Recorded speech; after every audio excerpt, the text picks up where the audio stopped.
Chapter 922. The world turned dark, as if eternal night had arrived. If it weren't for Qinyu being by his side and being able to hear his breathing, Lei Xiaoyu would have cried out in alarm. The entire world was swallowed up by darkness, as if she were alone in this world. The instant of fear and unsuppressible loneliness was enough to shatter the outer shell of most people. Luckily, this darkness didn't last for too long. A faint blood-red light sprinkled down from the skies above. Lei Xiaoyu's eyes widened. She looked at the blood moon that appeared. Just a moment ago it hadn't been here, but now it had entered the skies. It gave off a feeling as if it had existed for tens of millions of years and would continue to exist like this. Big Brother Qin. This is...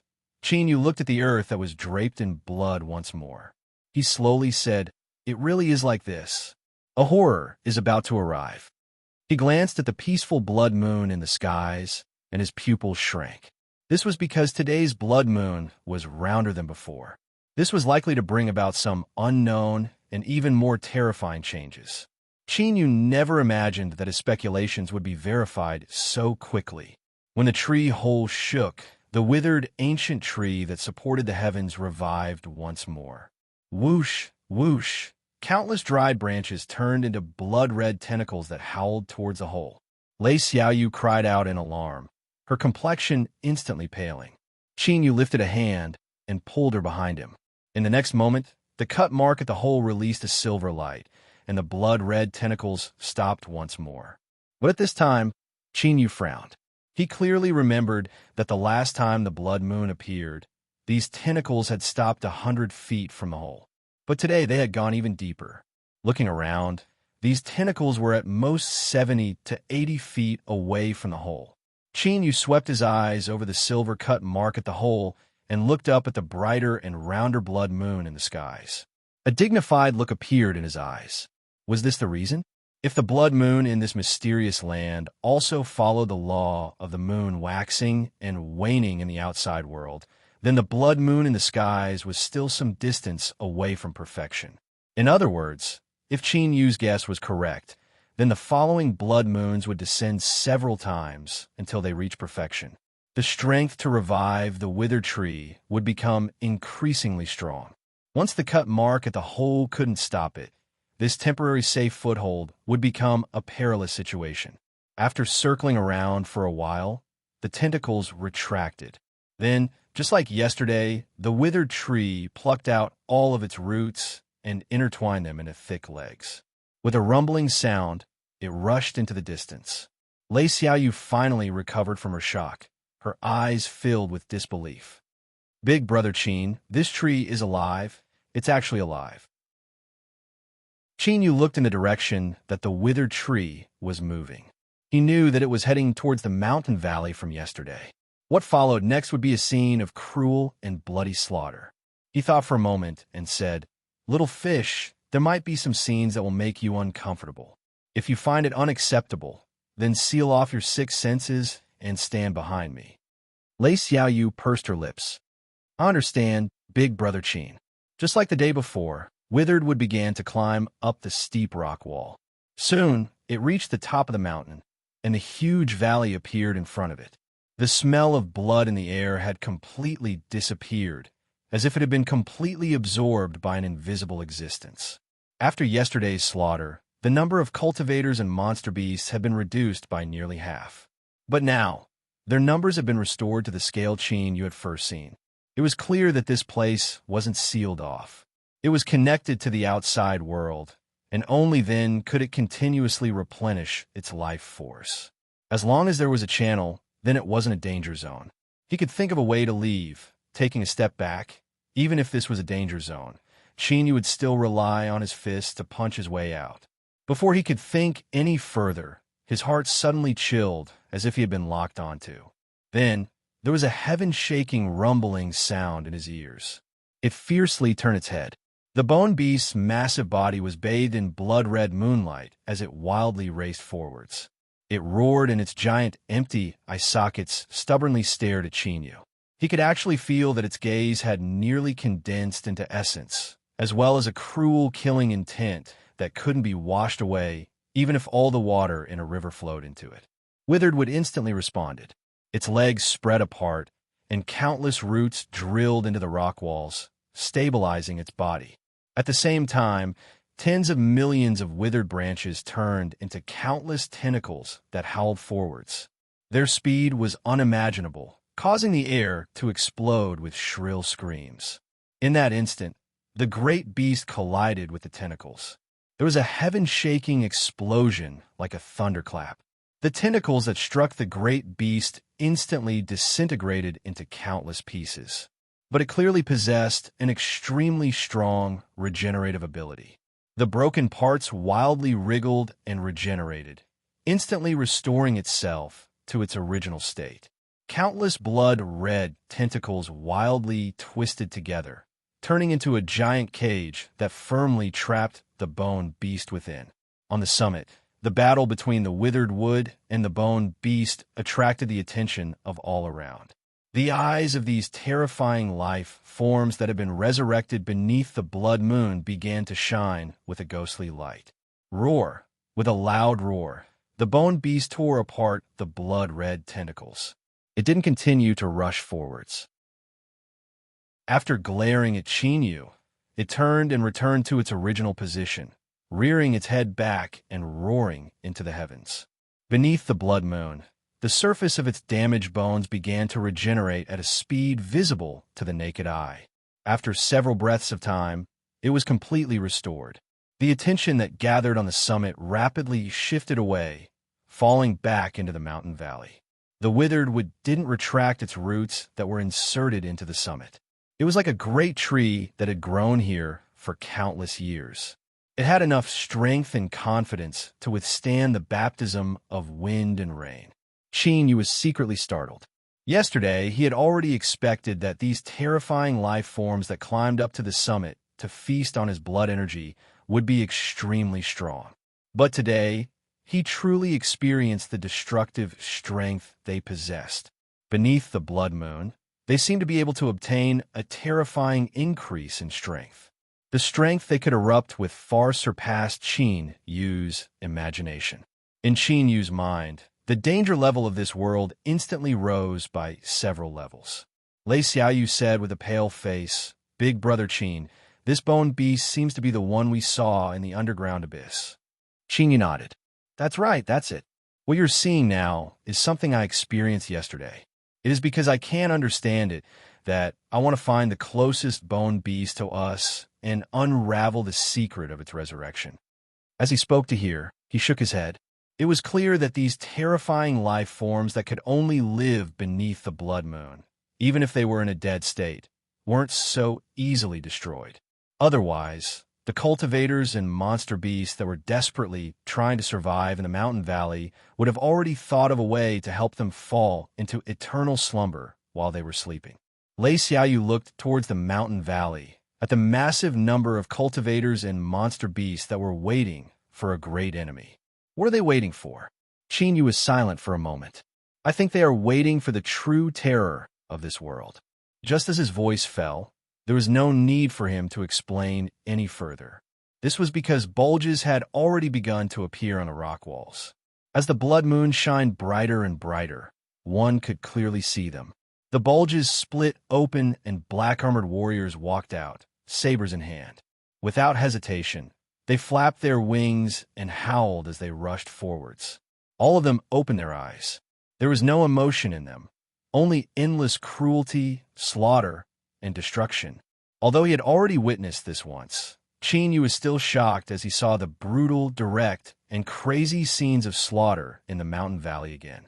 If one fell into this sort of slaughter, then unless they possessed absolute strength, even a fierce tiger would exhaust all of its strength and eventually die on the spot.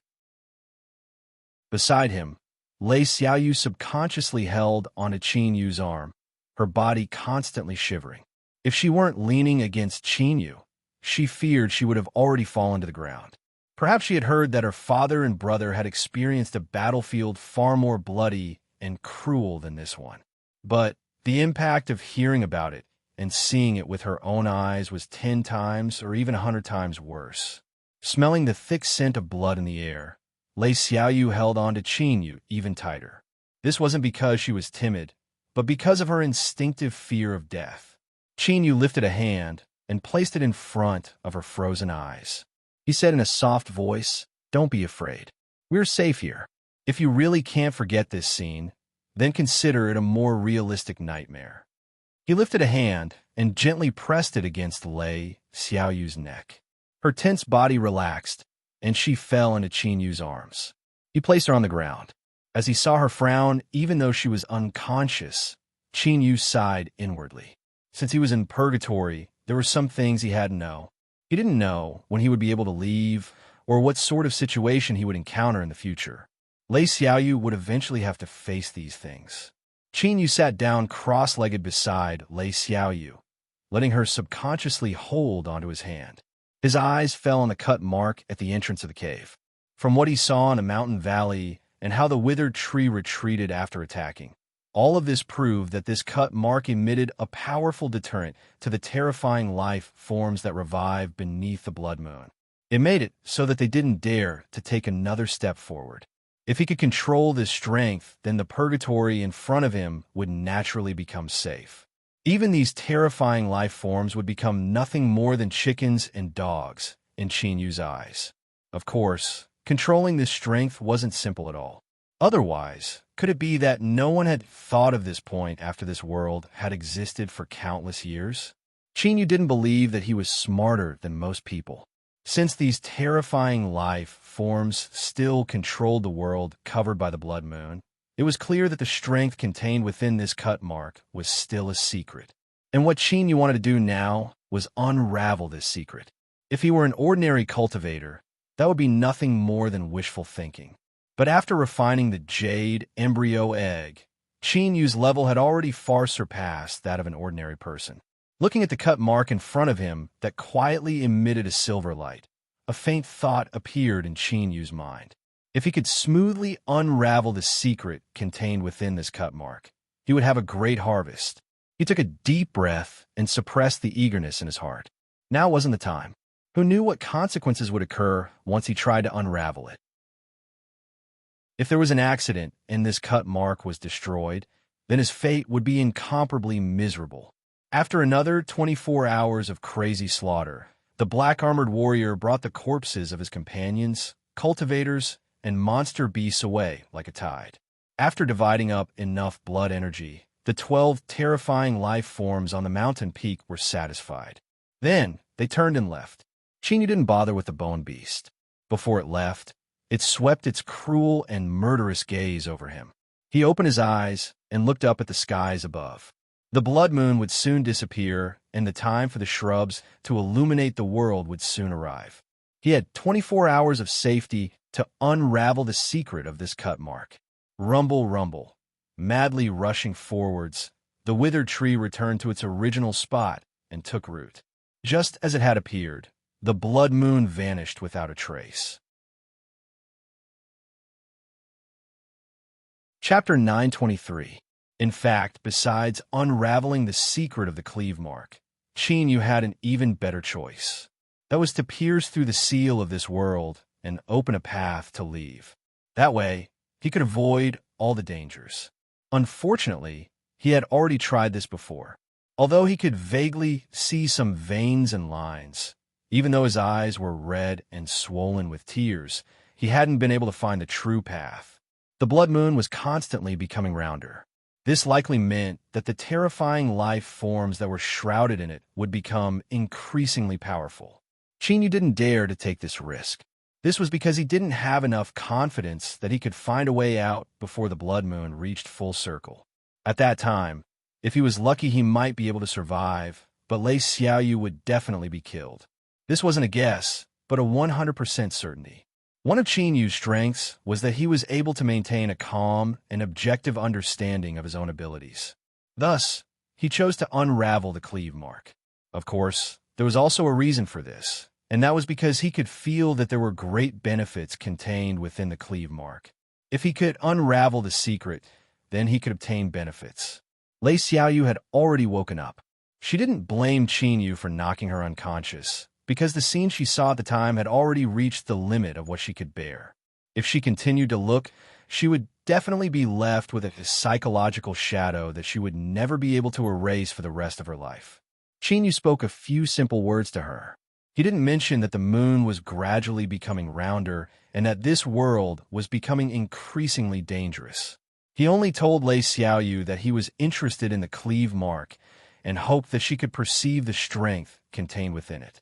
Nearly half of the 24 hours that the shrub illuminated the world had passed. Qin Yu had been observing the cleave mark this entire time. It wasn't that he didn't want to personally touch it or sense the strength within it, but that he could clearly feel that the hidden strength circulating within the cleave mark was in an exquisite balance. If an external force came into contact with it, this balance would be broken. The only result would be that the cleave mark would self-destruct and lose all of its power. Before he could find a safe place to stay, Qin Yu couldn't accept such a result. Thus, he could only observe and not touch it. But this didn't mean that Qin Yu didn't gain anything. On the contrary, during these 12 hours of observation, he had made an astonishing discovery. However, whether or not this was correct required further examination. Qin Yu let out a breath. He stood up and looked at Lei Xiaoyu. I'm going out. You stay here. Remember, no matter what, do not take a single step out of this tree hole before I return. Although the blood moon had yet to descend, it did not mean that this world was safe. This was because apart from the terrifying creatures that had been resurrected by the blood moon, there were also many creatures struggling to survive. Whether it was human cultivators or demon beasts, once they discovered this safe tree hole that could temporarily hide from the terrifying blood moon, they would definitely seize it at all costs. Lei Xiaoyu nodded. Big brother Qin, don't worry. I'll stay inside and wait for you to come back. She took a deep breath. You must be careful. Qin Yu could sense her nervousness. But there's a certain amount of risk involved in what he was about to do. He couldn't bring her along with him. Don't worry. The blood moon will descend in 12 hours. I'll definitely rush back before then. He leapt down from the tree hole. In midair, he flicked his sleeves and space twisted, covering up the tree hole. As he landed on the ground, he didn't pause at all. His figure flickered several times, and he vanished from sight. This time, he had two goals in mind. The first was to find other slash marks to test whether or not his thoughts were correct. Although he knew that there were a massive number of slash marks in that mountain valley, it was precisely because there were far too many of them that once a problem arose, it was likely to cause a great deal of trouble. If there were any other choices, Qin Yu wouldn't have gone to the mountain valley. Moreover, taking a step back, that mountain valley was a place where countless lives depended on when the blood moon descended, disregarding whether or not there were people guarding it. Even if he could smoothly enter an experiment, once damage was caused at that time, every opening would swallow up countless lives when the blood moon descended. His own strength was limited. If he couldn't save them, then that was fine, but he didn't want to add fuel to the fire and make it more difficult for them to survive. His second goal was built on top of his first goal. Besides the tree hole, there was a second safe foothold. The blood moon became increasingly round. The slash marks at the entrance of the tree hole might not be able to hold on. And before that, Qin Yu didn't have absolute confidence he could unravel the secrets of the slash marks. In order to consider victory, he had to first consider defeat. He had to find a path of retreat for himself and Lei Xiaoyu. In 12 hours, excluding the time spent on the way back and forth, the area Qin Yu could search wasn't too large. First, he eliminated the possibility of investigating the abyss-bone beast yesterday and the bulge in the rock wall. He had already noticed that there weren't any slash marks. For hours later, just as Qin Yu was frowning and considering whether or not he had to stop, a giant and withered skeleton appeared in his line of sight. It was truly withered and not like the abyss-bone beast. Even if all that was left over were its bones, they would still be incomparably hard and contain an unknown power. With just a glance, Qin Yu could determine that this skeleton had thoroughly died. Even if the blood moon descended, it would still be impossible for it to revive. In this extremely dangerous and strange world, encountering any situation was normal. This was only a withered skeleton. It shouldn't have aroused Qin Yu's attention. But it was precisely because it had decayed that Qin Yu frowned. If the blood moon could revive dead beings, Why couldn't it? Qin Yu's thoughts raced. He changed directions, and his figure howled. He landed beside the skeleton. Compared to the abyss-bone beast, it was much smaller. Even so, it was nearly 10,000 feet tall. If this monster beast was still alive, then with all its flesh and blood, it would be a small, moving mountain. Its aura would surely be astonishing. But now, its aura had completely dissipated. Besides being large, it didn't give off the least bit of deterrence. Qin Yu carefully swept his eyes over the beast bone. A dark golden light flashed in his eyes, and after several breaths of time, he was overjoyed. With a flick of his sleeves, boundless strength gushed out from the void, sending the beast bone flying away. It tumbled in the air before collapsing and decomposing, turning into pale white bone powder that was wrapped up in strong winds and blown far away. At this time, Qin Yu's complexion changed. He suddenly felt a throbbing in his heart, but when he tried to sense it, it had already disappeared without a trace. With his current state, it was impossible for him to sense something for no reason. But there really wasn't anything strange about the giant beast bone in front of him. His thoughts raced several times. Qin Yu took a deep breath and suppressed his thoughts. Time was of the essence, and he couldn't delay any longer. Looking down, he saw that after the beast bone was sent flying away, a shallow slash mark had appeared where it had originally been. The slash mark was 3 inches deep and nearly a meter long. It had been covered by the skeleton, and if it weren't for Qin Yu's eyes being able to see straight to its source, he wouldn't have noticed it. A dark golden light surged in Qin Yu's eyes. He looked at the slash mark and then sighed. Although it was much longer than the slash mark at the entrance of the tree hole, it seemed to have consumed a great deal of strength. Now, there was only a shallow layer left. He feared that it would dissipate at the slightest touch, and he might not be able to complete his experiment. But at this time, he certainly couldn't give up. Whether or not he succeeded would depend on his luck. Qin Yu squatted down. He lifted a finger and slowly touched the slash mark. He closed his eyes.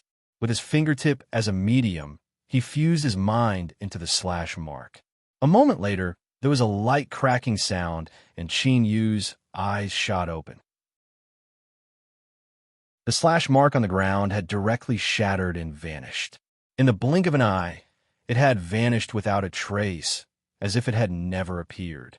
Just a little bit more, and Qin Yu would have been able to grasp the key point.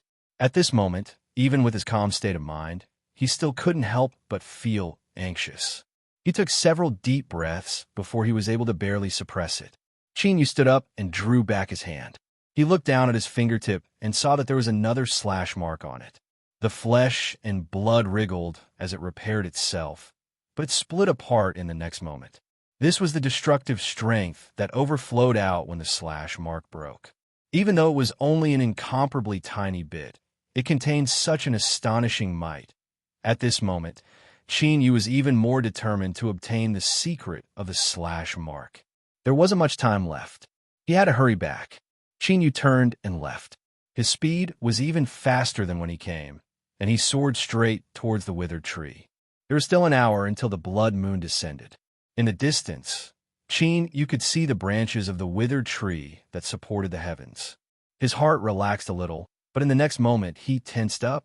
There was someone under the tree. When Qin Yu saw this person, the cultivator under the tree seemed to sense something. He turned around and their eyes met. Qin Yu's heart shrank, and an irrepressible feeling of disgust surged out from his heart. He frowned. This feeling, when he was playing chess with Lei Xiaoyu at the City Lore Mansion, he had once felt it. Sparks exploded in Cui Yongji's eyes before he composed himself. He cupped his hands together and said, "My surname is Cui Yongji. Greetings, fellow Taoist." Qin Yu maintained his composure. He looked at the tree hole. The seal he left at the entrance was still intact, so Lei Xiaoyu shouldn't have encountered any problems. But for the sake of caution, he said in a loud voice, "Xiaoyu, hear me and answer me." "Big brother Qin, I'm here." Space fluctuated and Lei Xiaoyu's figure appeared. As she saw Qin Yu return, her face lit up with joy. Qin Yu's eyes flashed. "Xiaoyu, how long have these two guests been here?" Lei Xiaoyu said, "It's been 4 hours." This Mr. Cui said that this tree hole is a hiding place that he discovered a long time ago. He didn't know that it had a new master. Chui Yongji smiled. Fellow Taoist Qin, is that right? I have no ill intentions, otherwise I wouldn't have waited until now. This tree hole is only one of my several safe houses. Since the two of you have already moved in, I will give it to you. He lifted a hand and pointed to the skies. However, the time has come. Us master and disciple are unable to rush to our next resting place. I hope that fellow Taoist Qin will allow us to temporarily stay here for the night. Fellow Taoist Qin, rest assured. Once the blood moon disappears, us master and disciple will immediately leave. We won't have any other thoughts. His voice was sincere and his aura was gentle. Qin, you relaxed. So that's how it is. Since we have fallen to this world, we should support each other. Mr. Chui and this fellow Taoist can naturally stay here. Chui Yongji's smile was bright. Thank you, fellow Taoist Qin. Qin Yu gestured with his hand. Please. Before his voice fell, he took advantage of the momentum and stepped forwards. The ground instantly caved in and countless cracks spread out. Chapter 924. Qin Yu's sudden attack had caused the situation to rapidly change. Even Lei Xiaoyu hadn't expected this. She subconsciously widened her eyes. After several months together, she had already understood Qin Yu's character. Although he wasn't a pure gentleman, he still had a bottom line in his heart. If Chui Yongji and his disciple could be trusted, then he wouldn't be stingy with sheltering them for a night and helping them avoid the horrors of the blood moon. Since they had attacked, there was definitely a problem with this master and disciple duo. Although she didn't know how Qin Yu discovered them, Lei Xiaoyu didn't doubt this at all. Thinking of this, her face turned pale and her heart thumped nonstop. Lei Xiaoyu was intelligent to begin with. After she reacted, her thoughts raced for a moment before she guessed the approximate truth. The reason that Chui Yongji and his disciple had been friendly and hadn't attacked her before was because they feared the spells Qin Yu had placed at the entrance. If Qin Yu hadn't returned by the time the blood moon arrived, then they would tear off their hypocritical faces. Just thinking about this caused Lei Xiaoyu to shudder. In fact, her guess was extremely close to the truth. After being caught off guard by Qin Yu's sudden punch, Chui Yongji's eyes turned dark and gloomy. He really couldn't figure out how this brat had discovered something was wrong with his perfect disguise. Whatever, the blood moon was about to arrive, and he didn't have time to waste thinking about this. He originally wanted to use less effort to deal with these two, but now he could only use some other methods. That's right. Even though he had been discovered by Qin Yu and had been caught off guard, Chui Yongji still had absolute confidence in himself. A junior that hadn't even stepped into the divine realm. Even if he had some strength, how could he be his match? Attack. Open the entrance spell and capture that woman. Chui Yongji sneered. He lifted his hand and blazing flames gathered, forcing Qin Yu back. The disciple behind him diabolically grinned and shot into the skies. His fist punched out and the temperature between the heavens and earth plummeted. Xiaoyu, hide back in the tree hole. Qin Yu shouted out loud and dodged the scarlet fire saber. His black robes had been cut open and his flesh had been roasted red. At this time, his eyebrows fiercely jumped up. A trace of fear and dread descended, covering his mind. This feeling, the blood moon was about to arrive. Across from him, Chui Yongji frowned. Then he darkly smiled. Junior, consider yourself lucky. I have no time to play with you. He took a step forward and disappeared in an instant. Let's end this. As the icy syllables tumbled in the air, his figure appeared in front of Qin Yu in the next moment. He lifted a hand and thrust out. With a loud roar, Qin Yu didn't seem to have time to dodge. His hands formed a circle around Qin Yu's forehead. Puff! Chui Yongji's fingertips sank into his flesh and blood. His expression was cold, and his eyes revealed a trace of disdain. Using your life to trade for my life. Junior, you are ruthless enough. But now that your life is gone, what will you use to fight with me? The fingertip that had sunk into Qin Yu's chest suddenly split open. Countless crimson needles shot out like blood vessels, wildly drilling deeper into his flesh and blood. In the next moment, these spikes sprayed venom at the same time. Even a single drop of venom was enough to kill millions of living beings. That was why Chui Yongji was so confident. His most powerful technique had never been his cultivation base, but rather his life poison that he had refined and accumulated over countless years. When his fingertips pierced through Qin Yu's chest and sank into his flesh and blood, in Chui Yongji's eyes he had already died. Is that so? Qin Yu's lips curled up in a smile. Dark red spots had already appeared on his face caused by the venom, but his eyes remained calm and cold. His hands that were slapping towards Chui Yongji's forehead suddenly turned into a hug, pulling Chui Yongji into his embrace. Qin Yu's arms were like iron, firmly imprisoning him. Chui Yongji's complexion changed.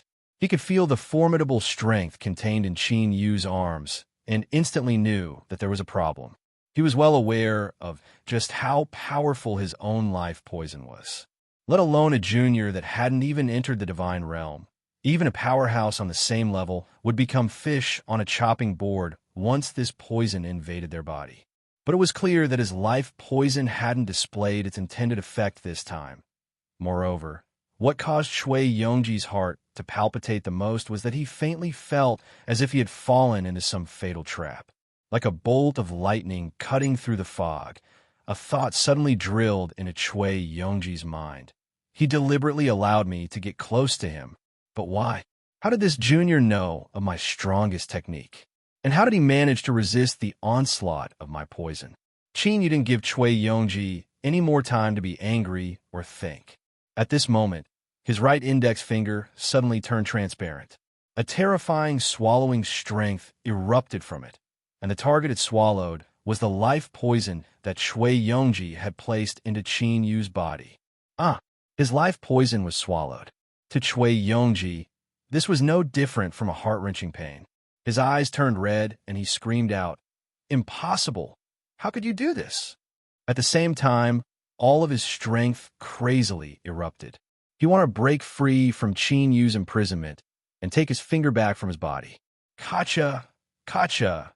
In that moment, the sounds of breaking flesh and bones rang out from within Qin Yu's body. Even in the divine realm, Chui Yongji was an absolute powerhouse. As he crazily struggled, even with the intensity of the ancient immortal body, he immediately suffered heavy losses. But the strongest ability of the ancient immortal body was its nearly undying and indestructible self-regeneration. The two hearts in Qin Yu's chest wildly beat, causing his blood energy to boil and speed up the recovery of his mortal body. At this moment, all of Qin Yu's exposed flesh and blood turned red, as if there were raging flames burning around him.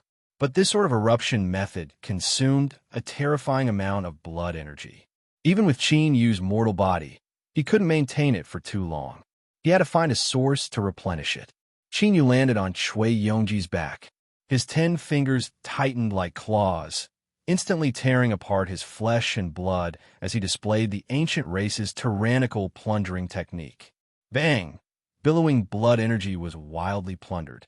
It was like a raging river, roaring into Qin Yu's body. It was suppressed and refined by the ancient immortal body, like oil being poured onto a raging inferno. This caused the recovery speed of his damaged flesh and blood to rapidly rise once more. Nearly all his broken flesh and blood would instantly regenerate. Chui Yongji felt like he was going to go crazy. This boy in front of him wasn't even at the divine realm, but he was actually able to force him into such a distressed situation. Not only could he forcefully swallow his life poison, but he also had the ability to plunder away his blood energy to accelerate his own recovery. Between the two of them, just which one was the great Tao plunderer? Chui Yongji could clearly feel that every time he erupted with a struggle, he would cause fatal damage to Qin Yu. His head was already soaked in blood, but he was like a piece of sticky candy that couldn't be torn apart, stubbornly wrapping around his body. Time slowly passed. Fear began to grow in Chui Yongji's heart. He could gradually feel the shadow of death approaching. It was as thick as ink, as deep as the abyss. "Barton, come back. Kill this boy, kill him." Chui Yongji roared out loud. Barton, who had been attacking the spell in the tree hole, turned around and rushed over. He leapt behind Qinyu, formed an ice sword in his hand, and cut down at Qinyu's head. Pa! The ice sword shattered. A hideous wound appeared on Qinyu's face. Large swathes of flesh and blood tumbled outwards. One could even see the pale, white bones underneath, as well as the gash that had been cut open by the sword. But in the next moment, the gash in his bones and flesh began to wildly regenerate at an astonishing speed, restoring him to his original state. Qinyu turned his head and glanced at Barton. Just this glance caused Barton, whose palm had been split open, to stiffen in place. He felt as if he had been locked onto by a cruel predator at the very top of the food chain. Any reckless move he made would be torn to shreds. Chui Yongji angrily roared out, "You bastard! What are you doing? This person has a super strong bodily regenerative ability. Use your power of eternal extreme cold and seal away his boiling blood energy. Hurry and attack." "Ah, yes, teacher." Barton awoke from his daze. He lifted a hand and tore between his eyebrows, as if he had opened some seal placed on his body. His aura suddenly rose up. Pitch black lines appeared on the surface of his flesh and blood. They wove together, forming incomparably complex patterns that covered his entire body. In the air, the temperature crazily fell. Countless black snowflakes sprinkled down from above. Barton lifted a hand, and the black snow gathered, condensing into a black ice spear in his hand.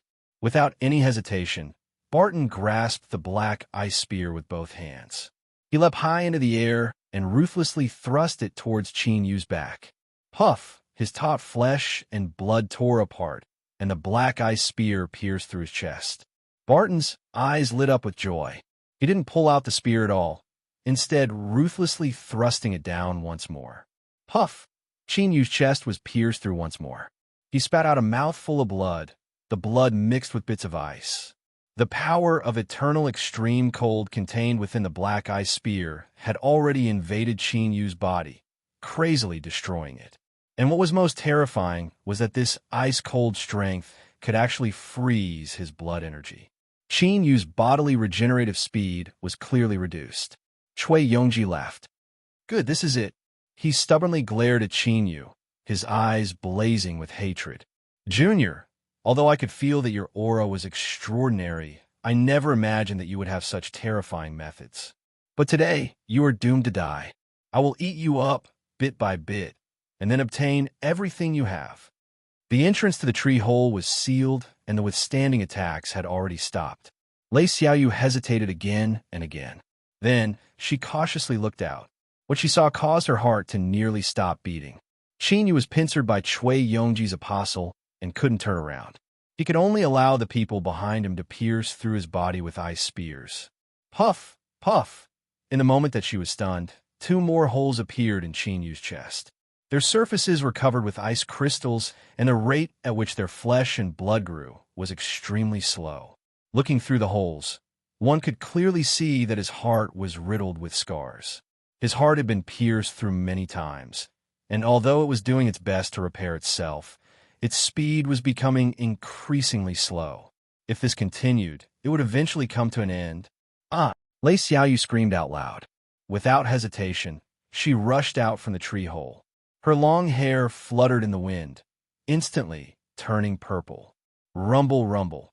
In the skies above, black clouds seemed to weave together. Endless arcs of lightning leapt about, gathering into a trillion bolts of thunder that came crashing down. Their target was actually Lei Xiaoyu, who was floating in midair. Barton, who had grasped the black ice spear and was crazily thrusting towards Qinyu, was startled by the thunder above him. He looked up. Then he saw Lei Xiaoyu floating in midair, wrapped in a trillion bolts of thunder. She was like a descending goddess of thunder. Everyone knew that Rock City's Lei Qianjun had risen to power through slaughter. With a single shout, he had beheaded 1 trillion people and led the Lei family to become an overlord. But what they didn't know was that the reason the Lei family was surnamed Lei was because one of their ancestors had an almighty being who had reached the Tao of Thunder. He had fused thunder runes into his bloodline and was known as the controller of thunder. Afterwards, because of a great accident, the Lei family's bloodline was nearly severed. Only a single branch of Rock City remained, and for dozens of generations, not a single one of them had awakened their bloodline.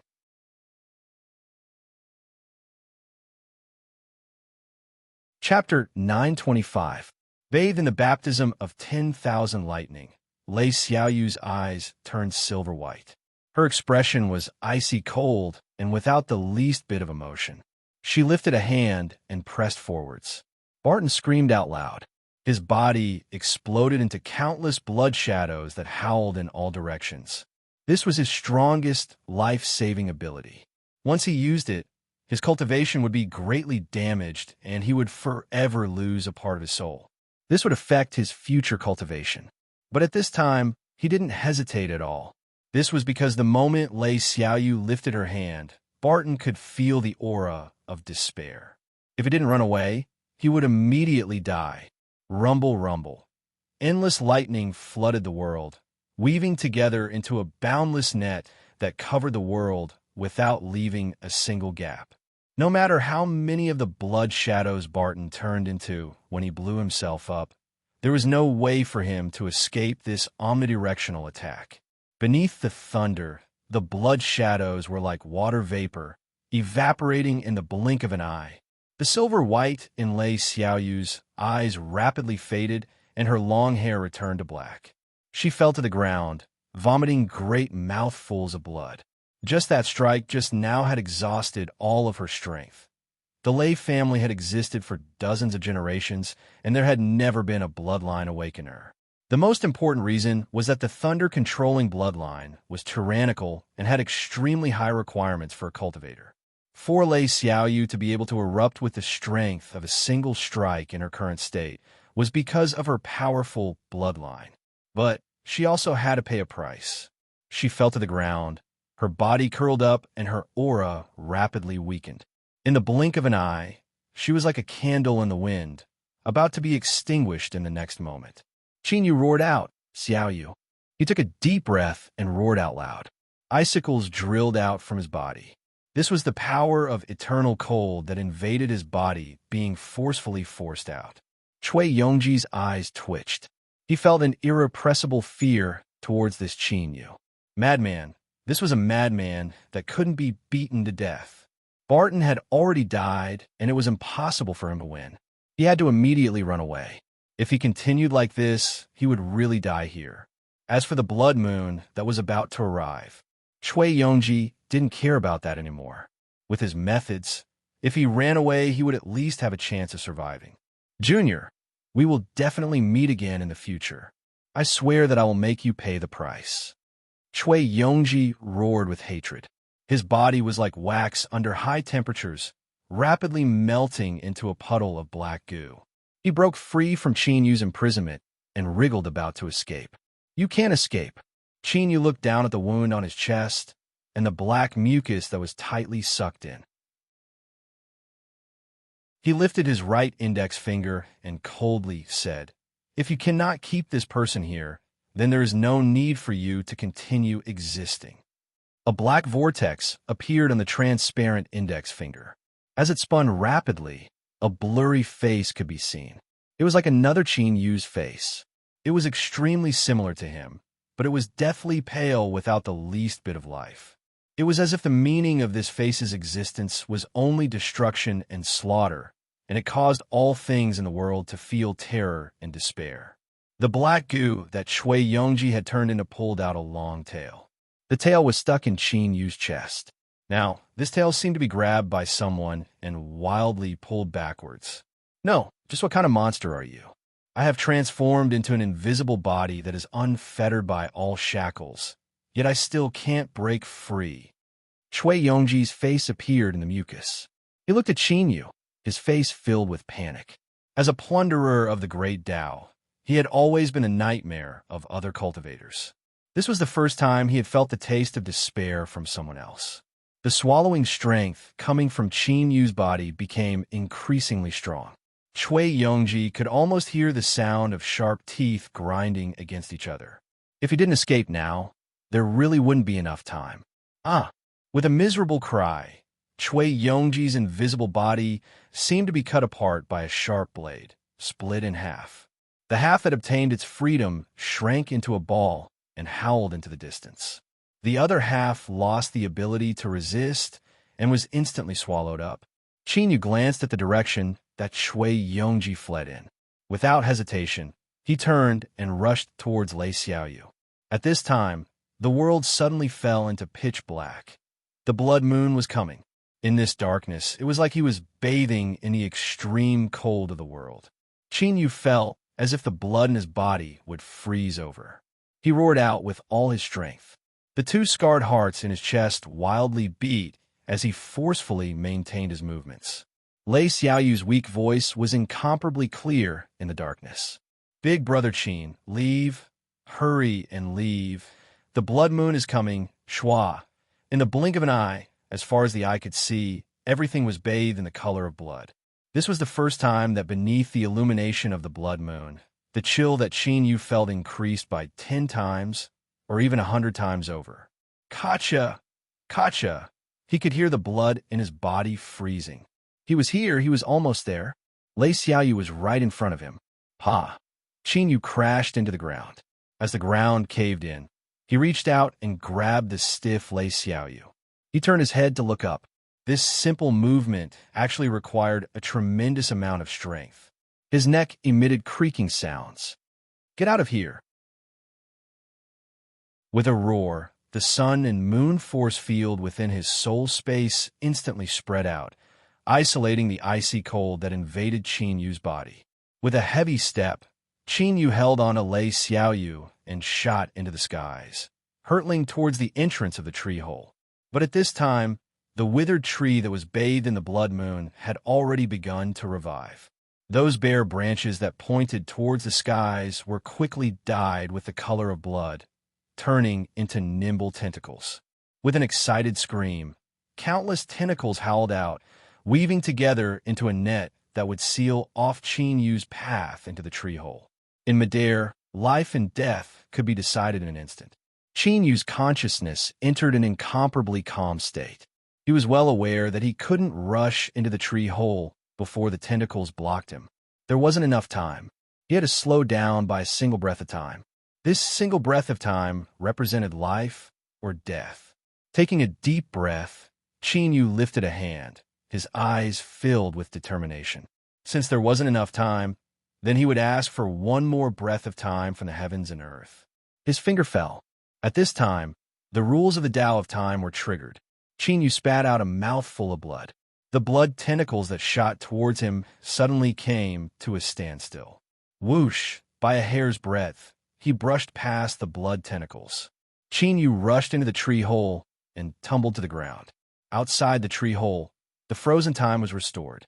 The withered tree flew into a rage, its tentacles wildly lashing out at the earth. But at the entrance of the tree hole, the silver light emitted by the slash marks made it so that the tentacles didn't dare to go any further than 50 feet away. Who? Qin Yu gasped for breath. He felt as if his entire body was being cut open by a saber. Every inch of his flesh and blood twitched in pain. His field of vision darkened. He bit down on the tip of his tongue and stood up. He looked down at Lei Xiaoyu's condition. Qin, big brother. After entering the tree hole and avoiding the illumination of the blood moon, the chill faded away. Lei Xiaoyu squeezed out a smile on her pale face.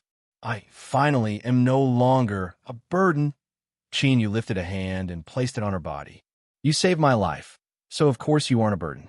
He took a deep breath and forcefully maintained his consciousness. He continued to say, Xiaoyu, if you feel tired, then close your eyes and sleep. When you wake up, you won't feel so uncomfortable. Lei Xiaoyu blinked. I'm afraid. I won't wake up, Qin Yu smiled. I guarantee you that you will definitely wake up. Believe me. She looked at him for a moment, and then closed her eyes. She fell into a deep sleep, the tears that she had been holding back finally falling down from the corners of her eyes. Qin Yu half knelt on the ground. His will was taut to the limit, but he didn't dare to faint. Otherwise, Lei Xiaoyu would really die. Because of the awakening of her thunder bloodline, her current condition was terrible to the extreme. After taking several deep breaths, Qinyu bit down on his fingertip and placed it in Lei Xiaoyu's mouth. After drinking the blood of the ancient race, one would become an ancient race blood warrior. This was a far more primitive and superior method than signing a blood slave contract. The existence of a blood warrior could help the ancient race bear the brunt of the damage. In some cases, they could even become a substitute for the ancient race. For instance, if the goo insects in Lei Xiaoyu's body involved Qinyu, he could have a blood warrior bear the backlash in his place at any time. Of course, if the blood warrior really died, as the master, the ancient race would have to pay a considerable price. But for Qinyu, turning Lei Xiaoyu into a blood warrior meant that he had to bear a part of the swallowing of the goo insects in her place. By herself, she wouldn't be able to survive the next hurdle. The blood warriors and the ancient race communicated with each other to begin with. It was just that there weren't many ancient race members who were willing to add injuries to their own in order to save a blood warrior.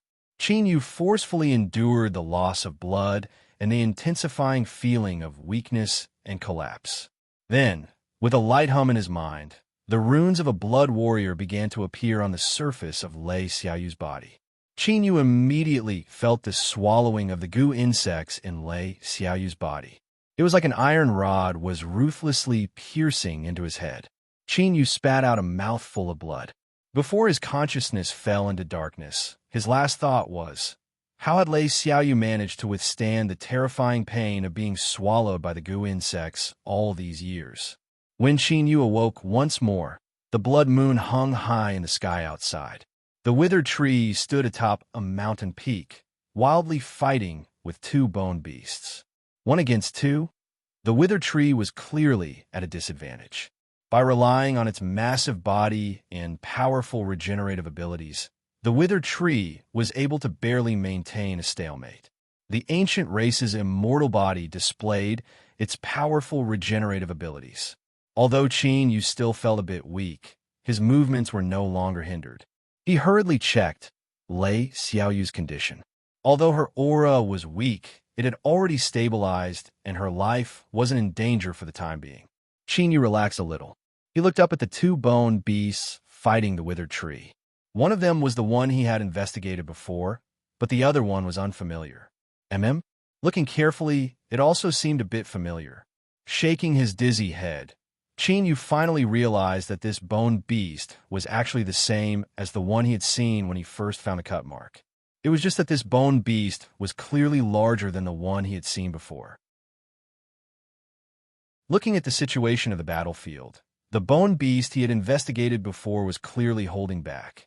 As for the other bone beast, it was much crazier and crazier. It didn't seem to care about its own consumption as it continued to cause terrifying damage to the withered tree's tentacles. From the looks of it, it was clear that there was a deep grudge between them. Qinyu rubbed his nose. As he thought back to when he destroyed the withered tree, he suddenly felt his heart race. Could this bone beast be coming for him? This was truly an undeserved calamity. Who would have thought that a pile of rotten bones would actually have friends? Perhaps it wasn't as simple as friends. One big and one small corresponded to a male and a female. Perhaps they were a pair when they were alive. If it was true, then it would make sense that the bone beast was seeking revenge. Qinyu rubbed between his eyebrows and bitterly smiled. He hurriedly restrained the chaotic thoughts in his mind. Although the withered tree hadn't shown any signs of defeat, that was because the bone beast hadn't used its full strength. If it could seize this chance, it could instantly change the tides of the battle. But one couldn't forget that besides the 3 sides currently fighting, there were at least 10 other terrifying life forms glaring at them like tigers watching their prey. If the withered tree was severely wounded, they would surely kick him while he was down. Qinyu didn't care about the withered tree's life or death, but if it was killed now, he and Lei Xiaoyu would suffer a calamity.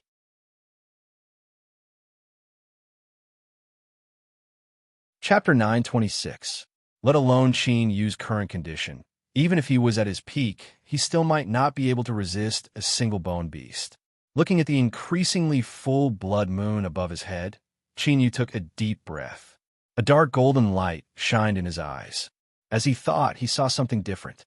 The moonlight above his head seemed to have some sort of catalytic effect, causing the withered tree and the two-boned beast to fall into a berserk state.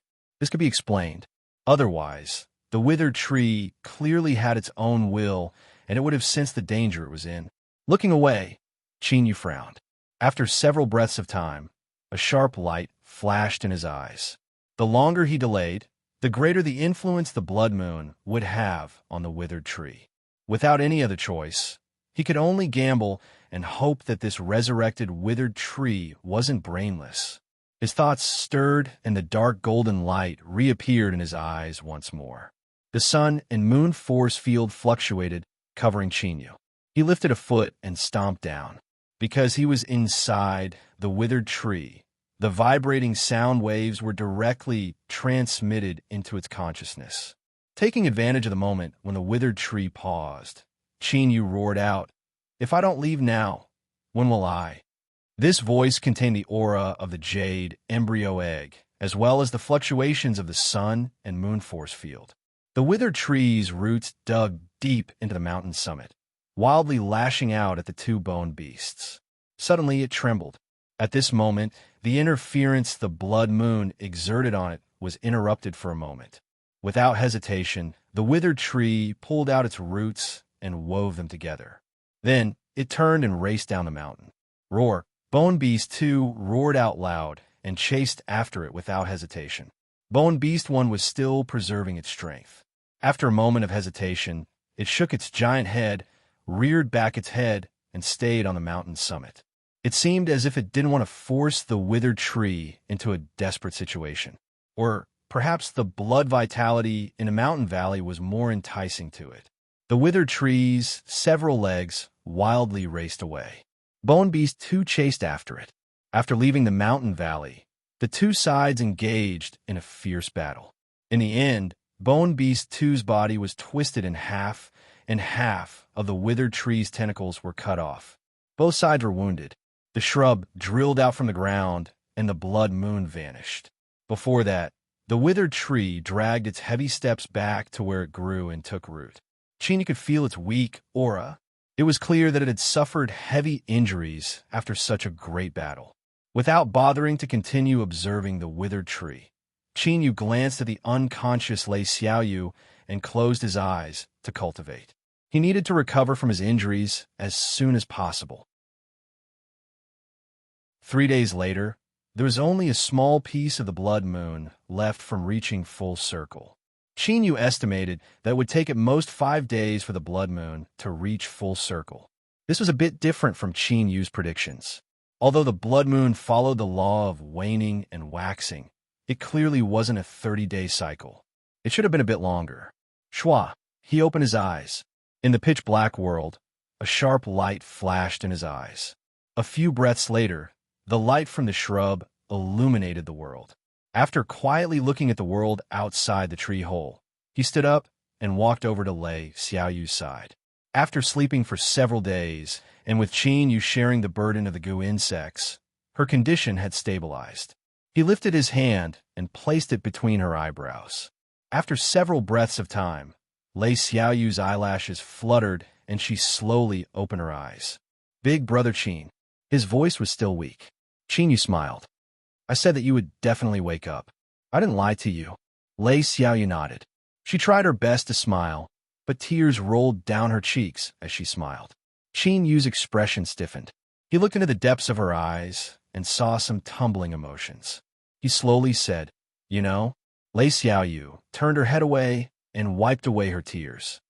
"When the control of Thunder bloodline awakened, I sensed the existence of a goo insect. So it was because of it that I felt so much pain all these years." She bit her lips and looked at Yu. "Big Brother Qin, please tell me the truth. How much time do I have left?" "Xiaoyu, Big Brother Qin, please tell me. I promise I won't cry or make a fuss." Yu let out a long breath. "Half a year," Lei Xiaoyu mumbled. "So it was like this.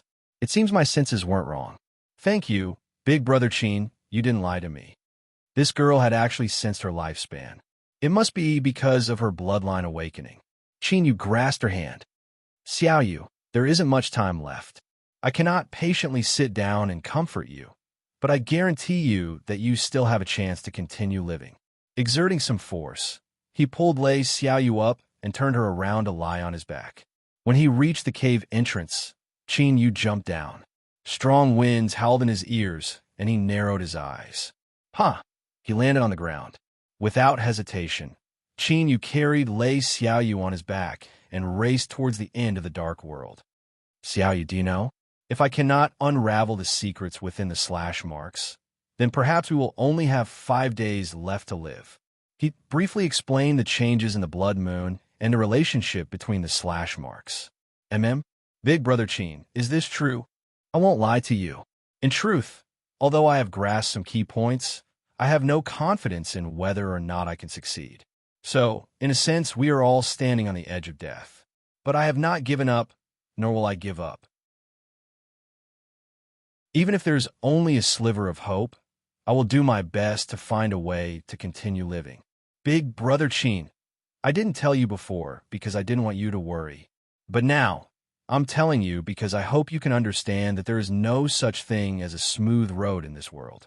A calamity can appear at any time and cause you to die. What we can do is to break through the thorns and do our best to keep ourselves alive. Even if we fail in the end, we won't regret our lives and we won't have any regrets. Remember, whether or not we die is the end, but whether or not we want to die is our own business. No one can control that.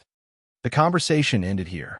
What Qin Yu didn't tell Lei Xiaoyu was that he had been doing this all these years. Otherwise, how could he have survived so many trials and tribulations until now? Nothing in the world could be controlled by a single person. But within the scope of control, one had to grasp the throat of fate. His luck wasn't too good. After 10 hours, Qin Yu finally found a new slash mark. He swept out with his divine sense and didn't discover anything wrong. He sat down with Lei Xiaoyu on his back and slowly pointed a finger. He closed his eyes and calmed his mind. His sense magnified to an infinite degree. With his fingertip as a medium, he wrapped the slash mark into his mind. 6 hours later, with a light cracking sound, the slash mark shattered and vanished without a trace. Qin Yu slowly opened his eyes. There seemed to be several blurry phantoms that flashed in his eyes. Looking down at his fingertip, he saw that there was another crack there. It was constantly repeating the process of the wound healing and then splitting open. Qin Yu clenched his fists. Feeling the pain in his fingertips, he turned and walked away. As his feet landed on the ground caved in, and he instantly increased his speed to the limit. He had used 10 hours to find the slash mark and another 6 hours to perceive it. There was only 8 hours left until the blood moon descended. Considering the unexpected situation, he needed to leave an hour of safety. Qin Yu had to return to the withered tree within 6 hours. Lei Xiaoyu lowered her head and stuck close to Qin Yu. She felt the warmth of his body and looked at his calm face. The fear, despair, and sorrow in her heart gradually calmed down. Through today's conversation, as well as the things that Qin Yu had done in the past several hours, Lei Xiaoyu felt that she had gained a deeper understanding of him. Big Brother Qin wasn't just saying it, he was really putting it into practice. Life and death were the end. Whether or not one wanted to die was their own business. No one could control that. She took a deep breath and pressed herself closer to Qin Yu. Lei Xiaoyu silently decided that she would struggle against the heavens. In these past years, she had suffered enough suffering. Even if she committed great crimes in her past life, they should have all been paid off by now. She wanted to live on. This was because Lei Xiaoyu had a premonition that this man who was silently carrying her would become an existence that countless people would look up to and worship in the future. Only by living could she see his future and participate in those wonderful events. Big Brother Qin, thank you. Hearing the calm in her voice, as well as the unshakable firmness of her will, Qin Yu smiled. I don't need you to thank me. I just want you to be happy in the future. Lei Xiaoyu nodded. Whoosh, whoosh. Qin Yu's speed became faster and faster, leaving behind a series of afterimages in the air. Occasionally, he would look up at the pitch-black skies, emotions fluctuating in the depths of his eyes. There seemed to be something wrong. Taking a deep breath, the two hearts in his chest began to rapidly beat faster. His exposed flesh and blood turned crimson red, and the sound of vibrations emitted from his bones. Every step he took caused the ground to rumble and collapse. His speed rose yet again. Another 2 hours passed. They were still far from the dead tree. The restlessness in Qin Yu's heart became increasingly thick. At this time, he suddenly heard some movement. He looked up into the distance and saw a sword light shooting into the skies. The tyrannical sword intent carried with it a biting, cold, killing intent. Several miserable howls came to an abrupt end. The faint smell of blood was blown into his nose and mouth by the wind. Qin Yu frowned, a bit of hesitation in his eyes. In the next moment, his feet slammed into the ground, forcefully stopping as the ground cracked open. Lei Xiaoyu shouted out, "Big brother Qin, what is it?" Qin Yu took a deep breath. "I want to save someone." Shua. He changed direction. After several breaths of time, he tore through the black thorns blocking his way and landed on the messy battlefield. On the ground, sword scars crisscrossed, each one emitting a chilling, killing intent. If an ordinary life were to step into these scars, they would instantly be torn to pieces. Sweeping his eyes around, Qin Yu found Bamboo lying in the middle of a group of corpses, bleeding profusely.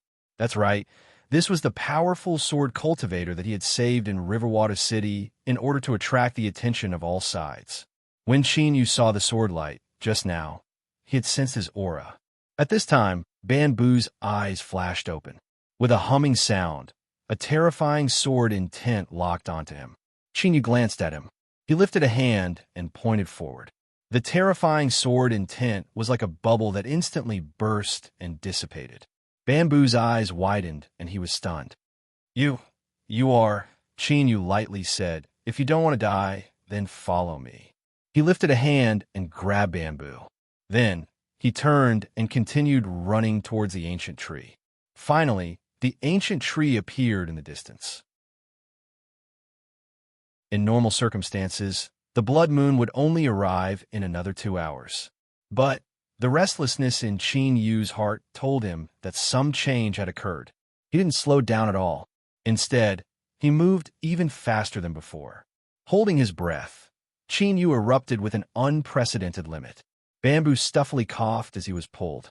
He subconsciously widened his eyes, a puzzled look on his face.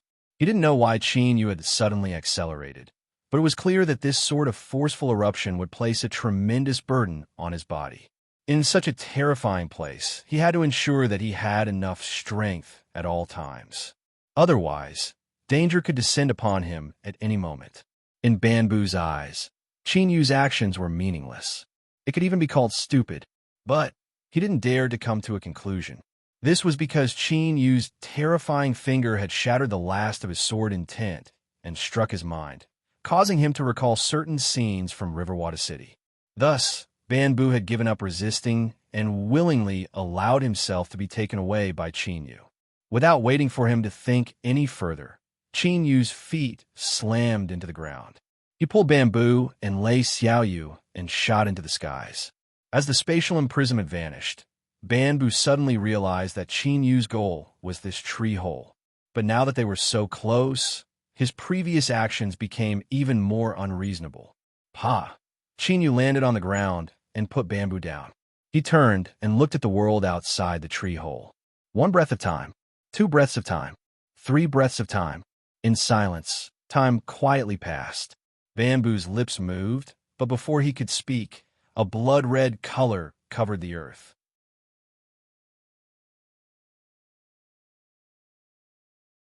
Chapter 927. On the ground, countless dark green shrubs were exposed to the blood moon. As if they had been splashed with boiling oil or acid, they emitted shrill screams as they rapidly turned black and rotted away, emitting billowing black smoke. They quickly shrank their bodies back into the ground with a whoosh.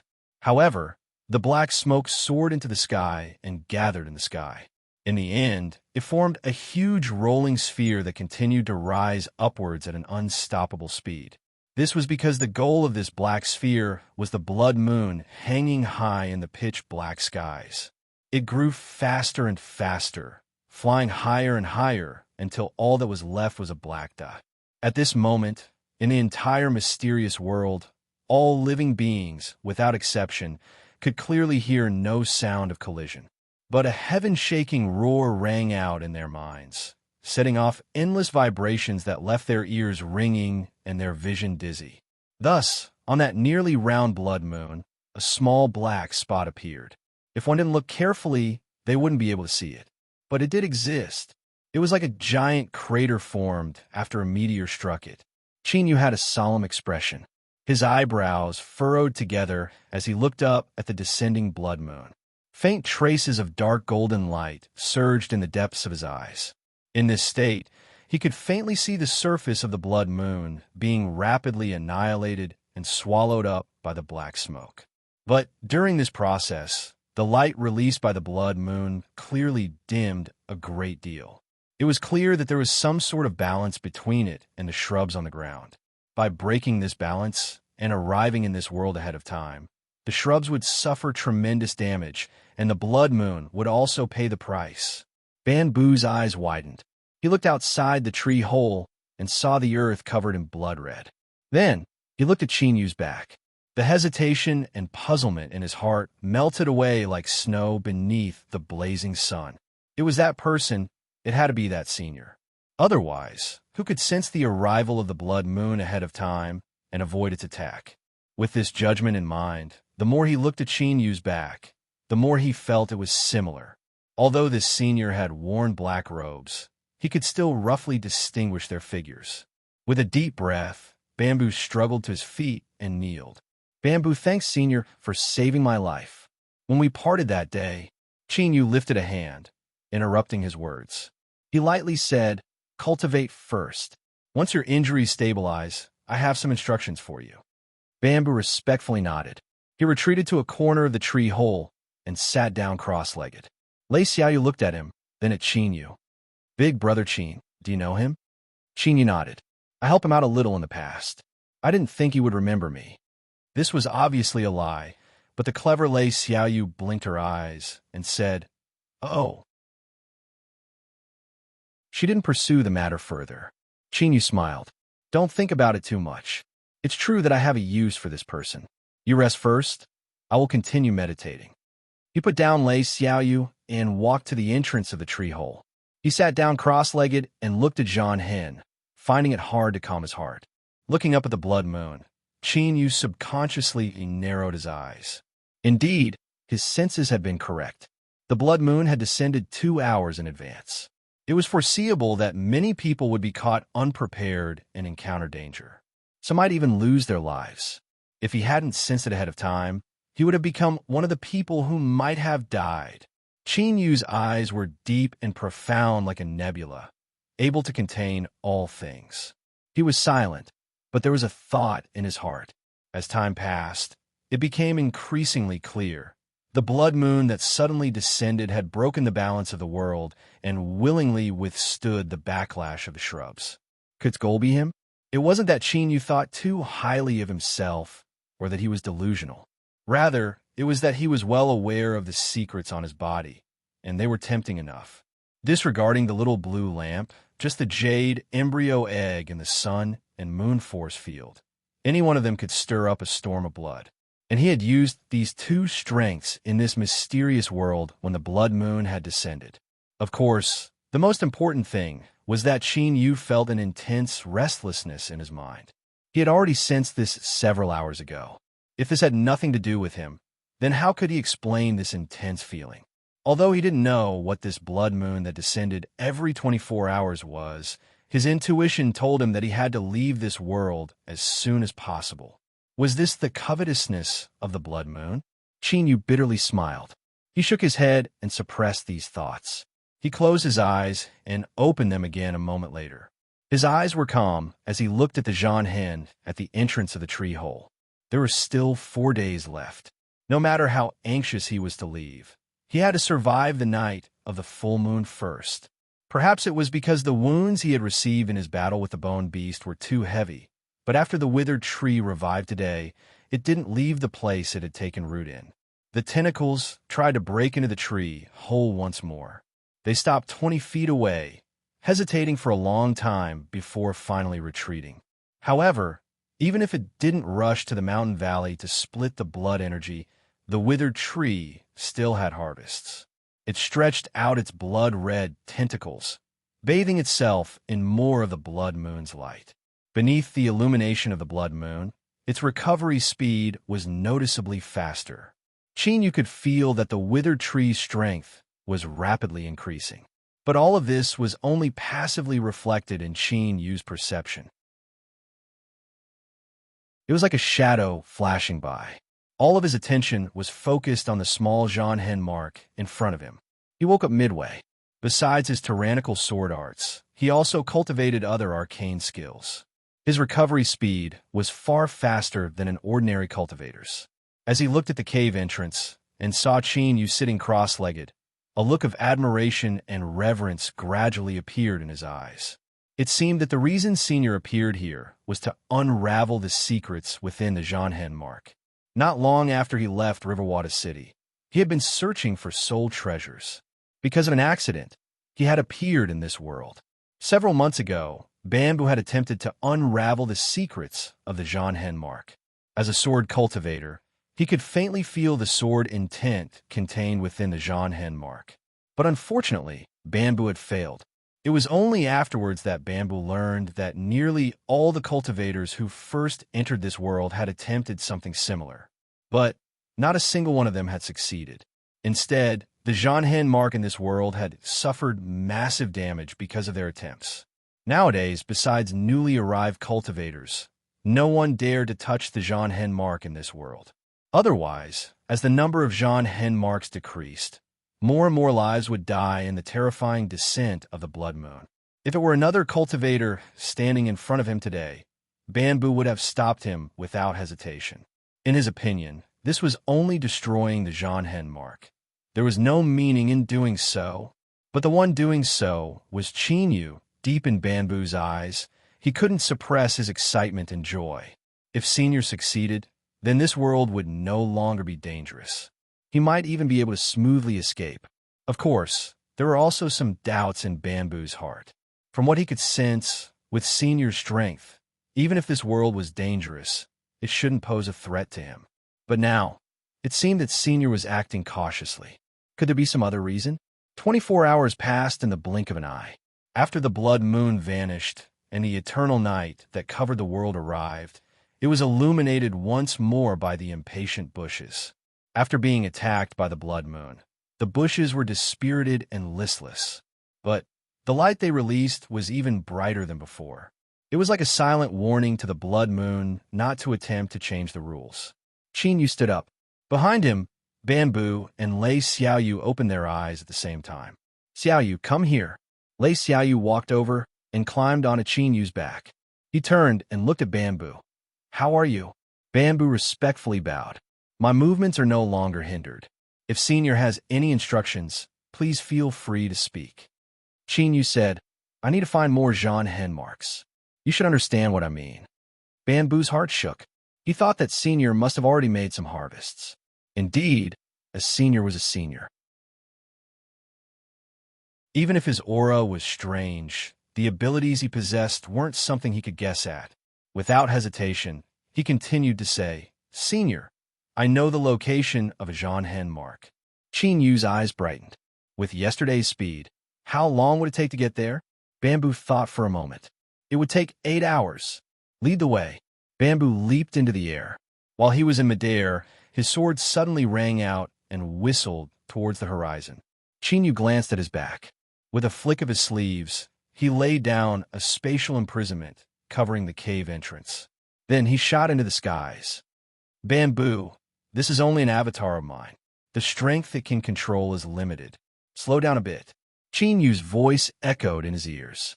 Bamboo's heart stirred. He respectfully bowed, and the sword's shadow slowed down, continuing to lead the way. 2 hours later, Yu suddenly said, Change direction. Move 15 degrees to the left. Bamboo nodded. A moment later, Yu said, Stop and restrain your aura. Shwa, shwa. The two landed on the ground. Qin Yu's thoughts stirred, and the sun-moon force field spread out, wrapping him and Lei Xiaoyu within. Behind them, Bamboo's complexion changed. He quickly condensed his sword intent into a single point, not allowing it to leak out in the slightest. Several breaths of time later, a flock of black bats blotted out the skies. Each bat was several feet large, and their eyes were blood red, their fangs bared. Faint traces of black energy emitted from their bodies, weaving together into a massive black fog that followed them. A foul stench filled the air. Soon, the bats flew over. There were heaven-shaking roars of monster beasts. The two sides had already begun fighting.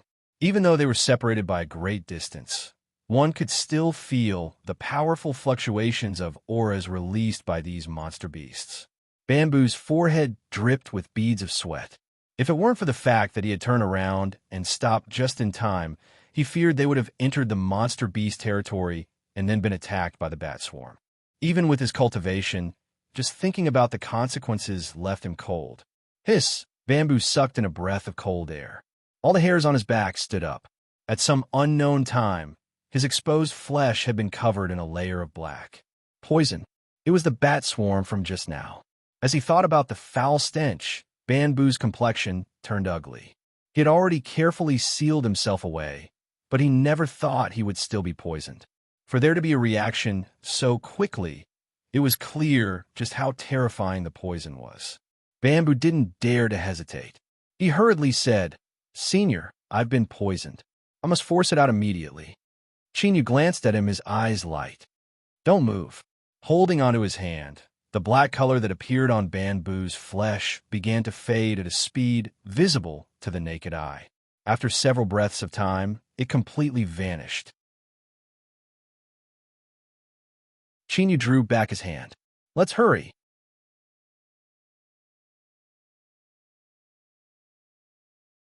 Chapter 928. Lei Xiaoyu leaned close to Qin Yu's ear and whispered, "Big brother Qin, do you not trust this person?" Qin Yu didn't turn around. "I just don't want to waste any unnecessary time." Lei Xiaoyu nodded. "I understand Big brother Qin's meaning. In the past, my father also used similar methods to quietly scare people. The effect was very good."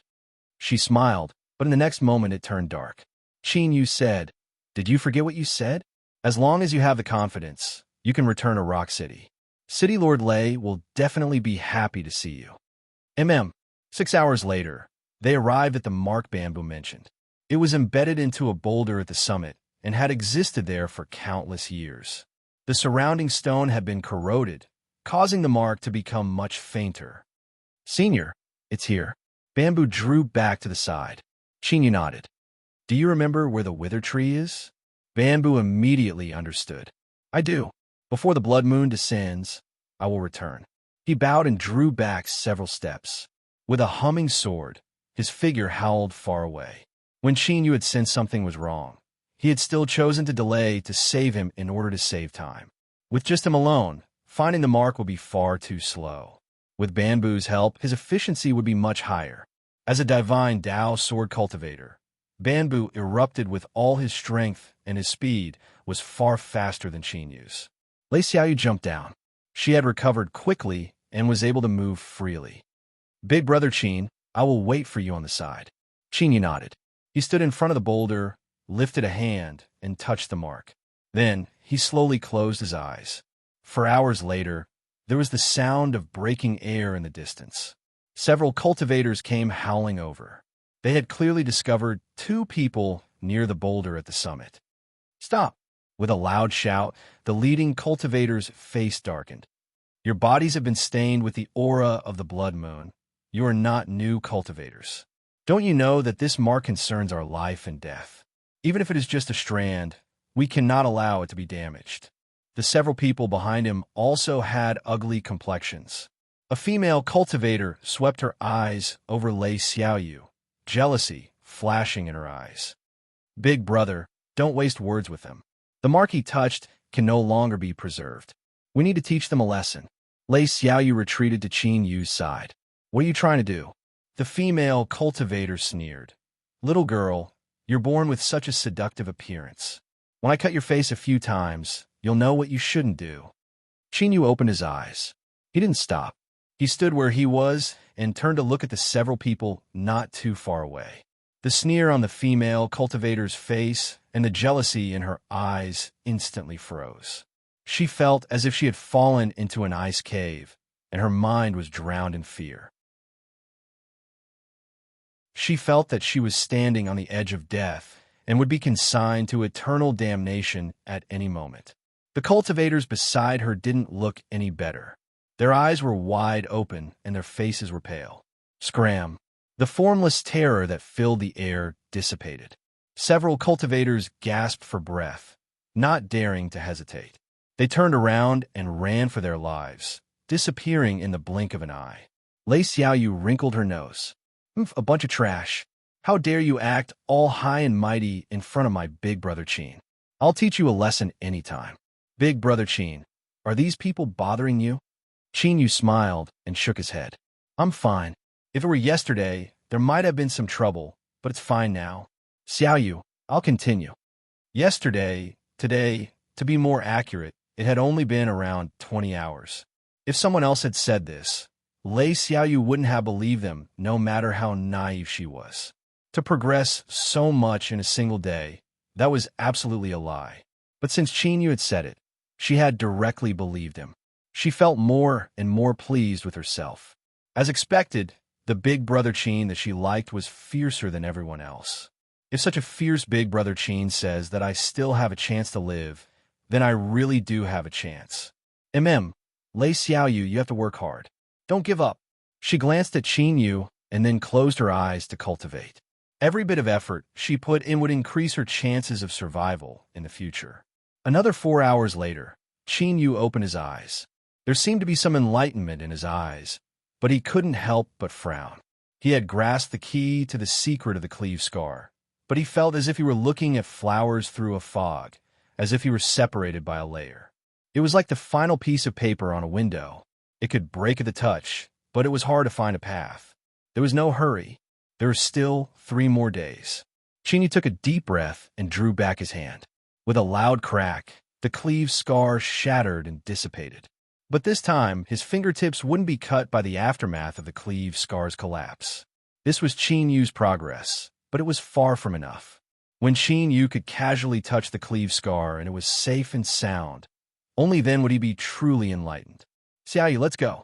Whoosh! Qin Yu carried her on his back and soared into the skies.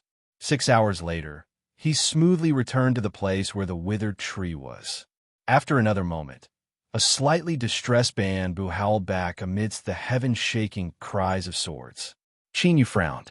With bamboo's cultivation, he was able to restrain his sword intent and didn't reveal such a great commotion. The greater the commotion, the worse his condition was. It seemed that the process of finding a new cleave scar wasn't going smoothly. Pa! Bamboo rushed into the tree hole. He stumbled and cupped his hands across his chest. Senior, there was an accident, but I discovered something. His face lit up with joy. Following Qin Yu's will, 4 hours after Bamboo left, in order to avoid a group of monster beasts, he drilled into a hidden cave. This was originally an unintentional action, but he never imagined that he would make a great discovery in the cave. Deep within the cave, there was a giant cleave scar. It was thousands of feet long and sunk deep into the earth. But according to what Bamboo said, this was a sealed cave. The top, bottom, left, and right were all sealed off, so he didn't know why a cleave scar would appear there. Qin Yu hesitated for a long time. He slowly said, "How far is it?" Bamboo said, "It's a bit far. Senior will have to hurry if we want to return in 24 hours. Qin Yu furrowed his eyebrows. Lei Xiaoyu said, "Big brother Qin, I will wait for you here. It will be fine." Qin Yu thought for a moment. "Bamboo, did you leave behind a mark in the cave?" Seeing him nod, he continued, "Give me a sensing technique. Tomorrow, you will stay here and protect Xiaoyu's safety." Lei Xiaoyu opened her mouth. But before she could say anything, Qin Yu waved his hand. It's settled. When the blood moon descended, the withered tree still didn't rush to the mountain valley. But its tentacles could already reach within 10 feet of the cave entrance. There were still 2 days until the full moon. As the shrubbery illuminated the world, Chinyu leapt out from the tree hole. His feet landed on the ground, and he howled far away. In his hand was the delicate wooden sword that Bamboo had given him. There was a trace of sword intent left within it, so he could feel the mark in the cave. It was indeed a bit far. After a full 5 hours, Chinyu finally arrived at the entrance of the cave. Just by standing there, he could feel a strange fluctuation in the air. This was the aura of a cleave scar. Indeed, Bamboo was right. There was a great surprise here. Unfortunately, he didn't have much time left. Taking a deep breath, Chinyu drilled into the cave entrance. Then, he rapidly shuttled through the darkness, according to the response of the wooden sword. A moment later, there was a light cracking sound as the wooden sword in his hand disintegrated. Chinyu looked up and saw a giant, several thousand-foot long cleave scar reflected in his eyes. With just a glance, a loud ringing sound rang out in the depths of Chinyu's mind. It was like a long sword had broken through the skies, cutting down mountains and splitting apart seas. The fuzzy feeling that Chinyu was experiencing from perceiving this cleave scar instantly dissipated. He couldn't help but smile and laugh heartily. With this cleave scar as the object to perceive, he had absolute confidence he could unravel the secrets within. Without further ado, he would immediately begin. Chinyu sat down cross-legged. His divine sense broke out from his body and fused into the cleave scar. Then, he felt as if he had been placed within a boundless sea of swords. Vast and boundless, there was no beginning and no end. The turbulence could submerge and destroy all. At this moment, Chinyu was enlightened. In this mysterious world, all of the cleave scars that were preserved were created by a super powerhouse of an inconceivably powerful boundary in the ancient past. When that powerhouse raised his sword and slashed down, the sword intent fragments would shatter. As this thought appeared, a horrifying picture appeared in Chinyu's mind. A boundless sword came from the east, piercing through the boundless sea of clouds, tearing apart the heavens and earth. Everything in its path was cut in half, tumbling and collapsing as it disintegrated. With a stuffy cough, Chinyu revealed a pained expression. Dark red blood flowed out from every orifice of his head. Although it was only a picture, a sword intent was revealed. Even though it was extremely weak, it still caused Chinyu to suffer heavy losses. Numerous wounds appeared on the surface of his body, as if he had been cut open by an invisible sword. Massive amounts of blood gushed out. But even these beads of blood hummed as they fell onto the ground. They were split in half and then shaken into a fog of blood. Time passed. More and more blood fog appeared, becoming increasingly thick. It covered Chinyu's body, making it impossible to see his figure. There was a great secret hidden within the cleave scar. After unraveling it, one could obtain the good fortune that this secret represented. But at the same time, one would have to withstand a corresponding test. And now, Chinyu was experiencing all of this. If he could pass this test, he would become the first and only cultivator to perceive the cleave scar in this world for countless years. Otherwise, this cave would be Chinyu's burial ground. Kacha!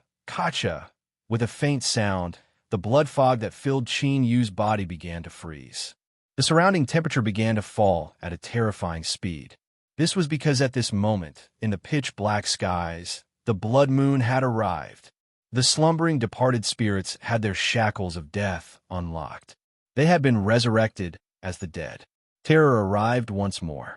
Beneath the illumination of the more perfect blood moon, it endowed them with an even greater strength. The living beings cried out in despair. In order to survive, they began to desperately fight to the death. Nothing was different from before. But if someone stood high in the skies and looked down at the mountain Chinyu was on, they would discover that with the mountain as the center, the blood-red light for 10,000 miles was far brighter than the surrounding areas. It was like a terrifying eye had opened in the blood moon, its gaze condensing into essence as it stared at the mountain. An invisible wall descended within 10,000 miles, entering the bodies of all the resurrected beings. They no longer chased after each other, but turned and gathered around the mountain. 10, 100, 1,000, 10,000. There were so many of them that it was hard to calculate. They rumbled across the earth, stirring up a great cloud of dust. They were like a raging tide of destruction. Among them were black-armored soldiers, withered corpses, and all sorts of strange departed spirits. But the one that attracted the most attention was an incomparably massive black vine with countless branches. It pulled out its own root system. All of its branches wove together, transforming into a 10,000-foot tall giant. Every step it took caused the earth to tremble.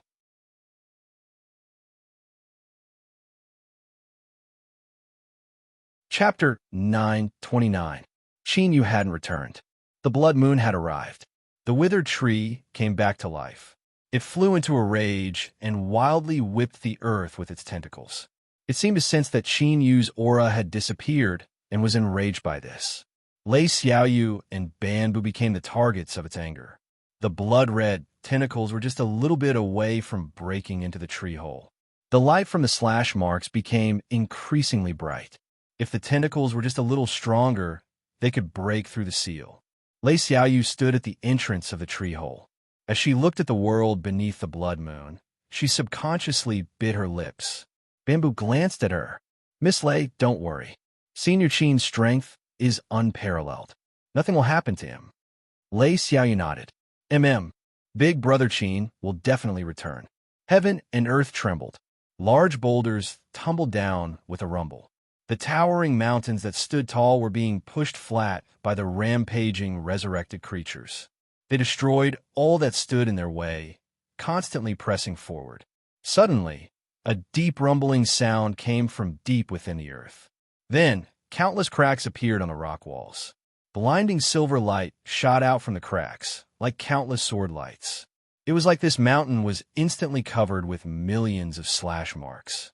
Puff, puff! The sound of flesh and blood being torn apart rang out. Thousands of resurrected creatures were instantly cut apart by the silver light. Instinctively, fear appeared in their eyes. However, this fear soon turned into endless ruthlessness. At this time, the blood moon that covered the surrounding 100 miles became even brighter. The 10,000-foot-tall, withered vine giant roared and smashed its hand towards the rock wall. The silver light was like a saber that directly cut apart the giant's attack. The disintegrating fragments rapidly melted in the silver light, as if they were being burned and evaporated. Finally, a thick black liquid was left behind. Roar! The withered vine giant roared in pain. But not only did it not retreat, but became even crazier. Its other hand continued to smash out. At the same time, more resurrected creatures rushed towards the silver slash marks. They no longer retreated or feared. Even if they knew that advancing meant death, they still didn't turn back. This was because what was driving them was the blood moon above their heads. Because of the existence of the blood moon, they were able to complete their resurrection. Their instinctive obedience suppressed all else. The withered vine giant's body grew smaller and smaller, and the number of resurrected creatures decreased at a visible rate. However, their destruction was not without value. After the resurrected creature's body was destroyed by the silver light, the remaining black viscous goo was increasing.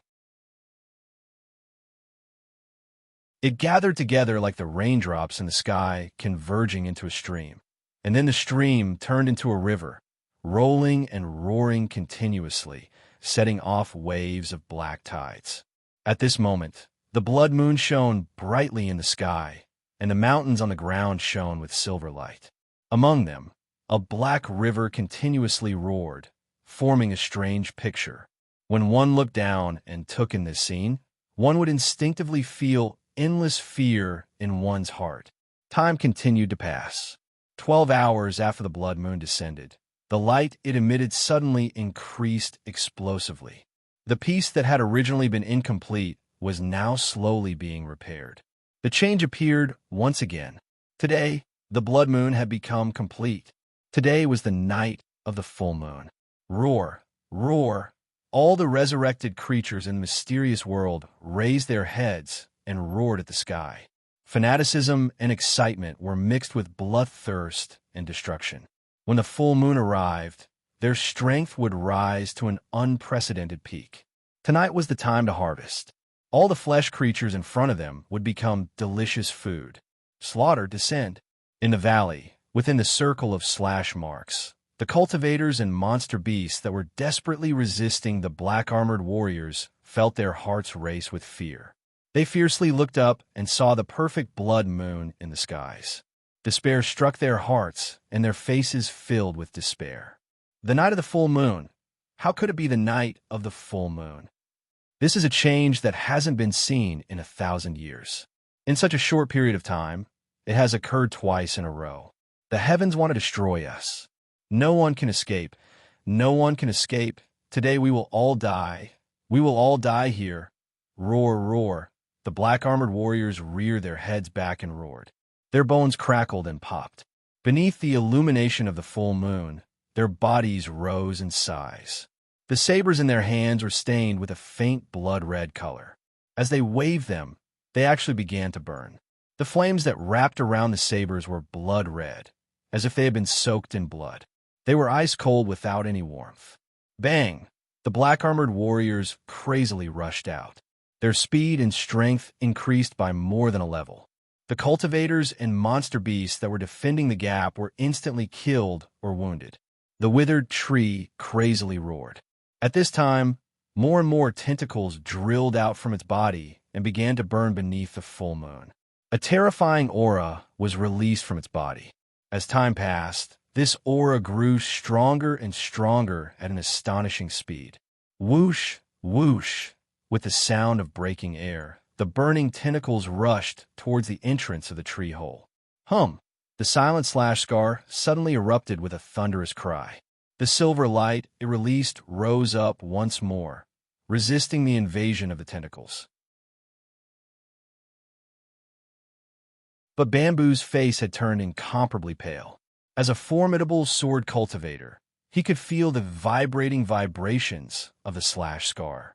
The slash scar was using its own destruction as the price to erupt with an even greater strength. This method couldn't be maintained for long. Once the strength contained within the slash scar was burned away, it would lose all of its might. Kacha! A light sound fell into Bamboo's ears like a thunderclap. He froze where he was. He stared at the crack that had appeared on the slash scar. It really came. It was just that this speed was faster than he had imagined. Was he going to die? Bamboo gulped. He felt a bitter taste in his mouth. He clenched his teeth and said, "Miss Lei, stand behind me." Lei Xiaoyu shook her head. "You can't stop me." Bamboo was stunned for a moment. He immediately sighed. Although her words were direct, they were the truth. On the night of a full moon, Deadwood's strength had risen by more than double. Now that he had injuries that hadn't healed yet, he wasn't his match. Most of the courage he had in his heart was extinguished by these words. Bamboo wailed in his heart. Senior Qin, where are you? If you don't come back soon, we will all die here." In his opinion, even if this was only an avatar, as long as Qin returned, there was a chance he could survive. Lei Xiaoyu had a calm expression. Although she was a bit afraid, she was in a much better state than she had imagined. Perhaps it was because she already knew that she didn't have long to live. It was just a matter of dying sooner or later. In fact, she even rejoiced in her heart that Big Brother Qin wasn't here. With his strength, without her dragging him down, even if he encountered a night of a full moon, he would still have a chance to survive. If he died like this, he wouldn't need to suffer anymore, and he wouldn't need to silently tell himself that he had to be strong. Big Brother Qin, it's not that I don't keep my word. It's that the heavens aren't giving me a path to live. Then, let's end things like this. When the blood moon was full, the Black River suddenly rose. It was like a giant mouth had opened wide, swallowing up the entire mountain. Even the silver light that shot out from the cracks in the mountain was shrouded in darkness and thoroughly extinguished. The black mucus wildly spun, like a giant digestive organ that wanted to grind apart the mountain and absorb everything within it. Gradually, the black mucus rapidly shrank. This was because the entire mountain was rapidly melting away. 10,000 feet, 1,000 feet, 100 feet. As it shrank, the mucus became increasingly black and viscous. In the end, it was reduced to a circle of 10 feet in size. Kacha! Kacha! Sounds of breaking came from within. It was like sharp teeth were tearing at the last layer of armor of prey. At this time, Chinyu was sitting cross-legged within the 10-feet sphere of mucus. His complexion was incomparably pale, and his aura was weak to the point of almost non-existence. The thick blood-red ice that surrounded him was formed after he had exhausted nearly all of his blood vitality. This was his final line of defense. At this time, the blood ice rapidly broke apart and fell off, becoming increasingly thin. Tiny cracks spread out like a spiderweb. Perhaps in 10 breaths of time, perhaps in 5 breaths of time, it would break apart. At that time, what awaited Chinyu was the fate of being melted away by the black mucus. 1 breath of time, 2 breaths of time, 3 breaths of time. At this moment, the flow of time within the mucus seemed to slow down. One could even hear the faint sigh of time passing by. But in the end, this was only an illusion. It followed the flow of the great Tao of the heavens and earth, the eternal flow of time. Like the rain in the heavens, it would eventually fall to the ground. This was their destiny from the moment they were born. Thus, when the blood ice was finally exhausted and the first gap appeared, the black mucus screamed out in excitement. It crazily drilled in and threw itself at Chinyu's face. It seemed as if it wanted to use his mouth and nose as an entrance to drill into his body and wantonly enjoy the prey it had captured. Shwa! Chinyu suddenly opened his eyes. The black mucus was only an inch away from his eyeballs, perhaps even a bit closer. Then time stood still. This was true stillness. Besides him, everything else seemed to be sealed in invisible ice. Chinyu looked up. His gaze seemed to pierce through the black mucus and fall on the endless distance, on the perfect blood moon. As I thought, your goal is me. But I'm sorry, I don't want to die yet. Since I don't want to die, you won't have a chance. After speaking a few words of nonsense, he decisively stopped speaking. He lifted his hand and formed a sword with his fingers, gently slashing upwards. The stillness of time vanished. The mucus screamed, wanting to cross the final inch of distance. But it had already lost its chance. Puff! With a dull sound, the silver light instantly cut through the mucus. Although it was only a small wound, not even the size of a palm, it still carried away all of its strength. In an instant, the mucus disintegrated and splashed in all directions, not a single drop falling on Chinyu's body. Then, the mucus rapidly withered and disintegrated into powder. With a gust of wind, it vanished without a trace. As for the silver sword light that came from Chinyu's hand, the one that sent it into destruction, it continued to shoot into the skies without hesitation, howling towards the high and lofty full moon. It seemed to feel that its body was too small and that it would lose face if it fought the full moon. Thus, the sword light began to hum. As if it were being summoned, the countless marks that had existed in this world for countless years and were still intact began to respond at the same time. Hum, hum, hum. One after another, they gathered together until they became a dreadful sound wave that pierced through the eardrums and caused all living beings in the world to feel fear. Pa! Pa! The tens of millions of sword marks shattered, turning into silver light that shot into the skies and fused into the sword light. Thus, its body was like an inflated balloon, inflating crazily. In the blink of an eye, it had grown 100,000 feet. Rumble, rumble. The sword light pierced through the skies, shooting towards the blood moon above, advancing with indomitable will.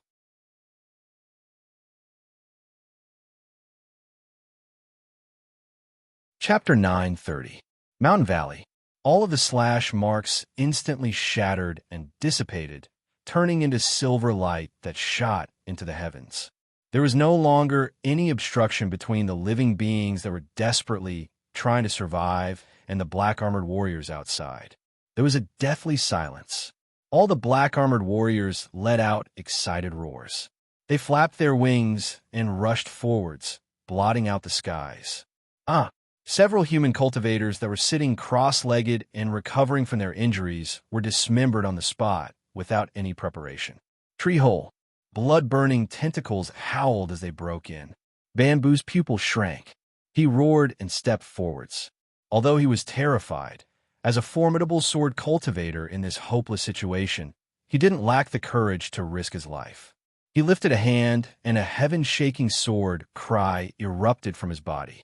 All of the sword intent condensed between his fingers, forming a sword phantom in the air. Bang! There was a heaven-shaking explosion. Bamboo spat out a mouthful of blood. With the sound of bones breaking, his body caved in and he was sent flying backwards. A massive number of blood tentacles were cut off. But in the blink of an eye, more rushed in. Bamboo, who was in midair, was instantly submerged by the tentacles. Sword light flashed and was extinguished. Lei Xiaoyu's gaze passed through the blood tentacles and fell on the world outside the tree hole. Big Brother Qin, I hope you can survive. You must survive. The tentacles wrapped around his body. As expected, the burning blood-red flames were as cold as ice without the least bit of warmth. Instead, they emitted an endless chill, like thousands of needles as thin as a cow's hair that pierced into his flesh and blood. He seemed to hear a scream coming from within his body, one filled with fear, despair, and unwillingness. Lei Xiaoyu smiled. She knew that this sound came from the goo bug in her body. After torturing her for all these years, although I haven't been able to defeat you, I can still take you with me to death. Bang! A heaven-shaking explosion rang out from the distant skies. It was like two moving stars had collided together.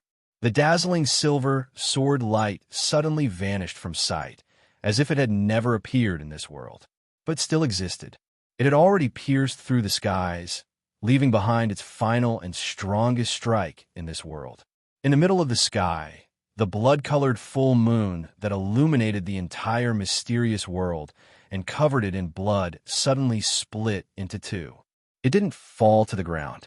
Instead, it was like a bubble that had been dyed blood red. The instant it was broken, it dissipated. Endless darkness descended, extinguishing all the color of blood in this world. Therefore, fear appeared in the eyes of all the terrifying creatures that had been resurrected under the blood moon. In the next moment, they maintained their final movements. Their bodies froze on the spot, and the seal of death that had been opened closed once again. Not only that, but because the blood moon had reversed the rules and granted them rebirth, this itself had already violated the great Tao of heaven and earth.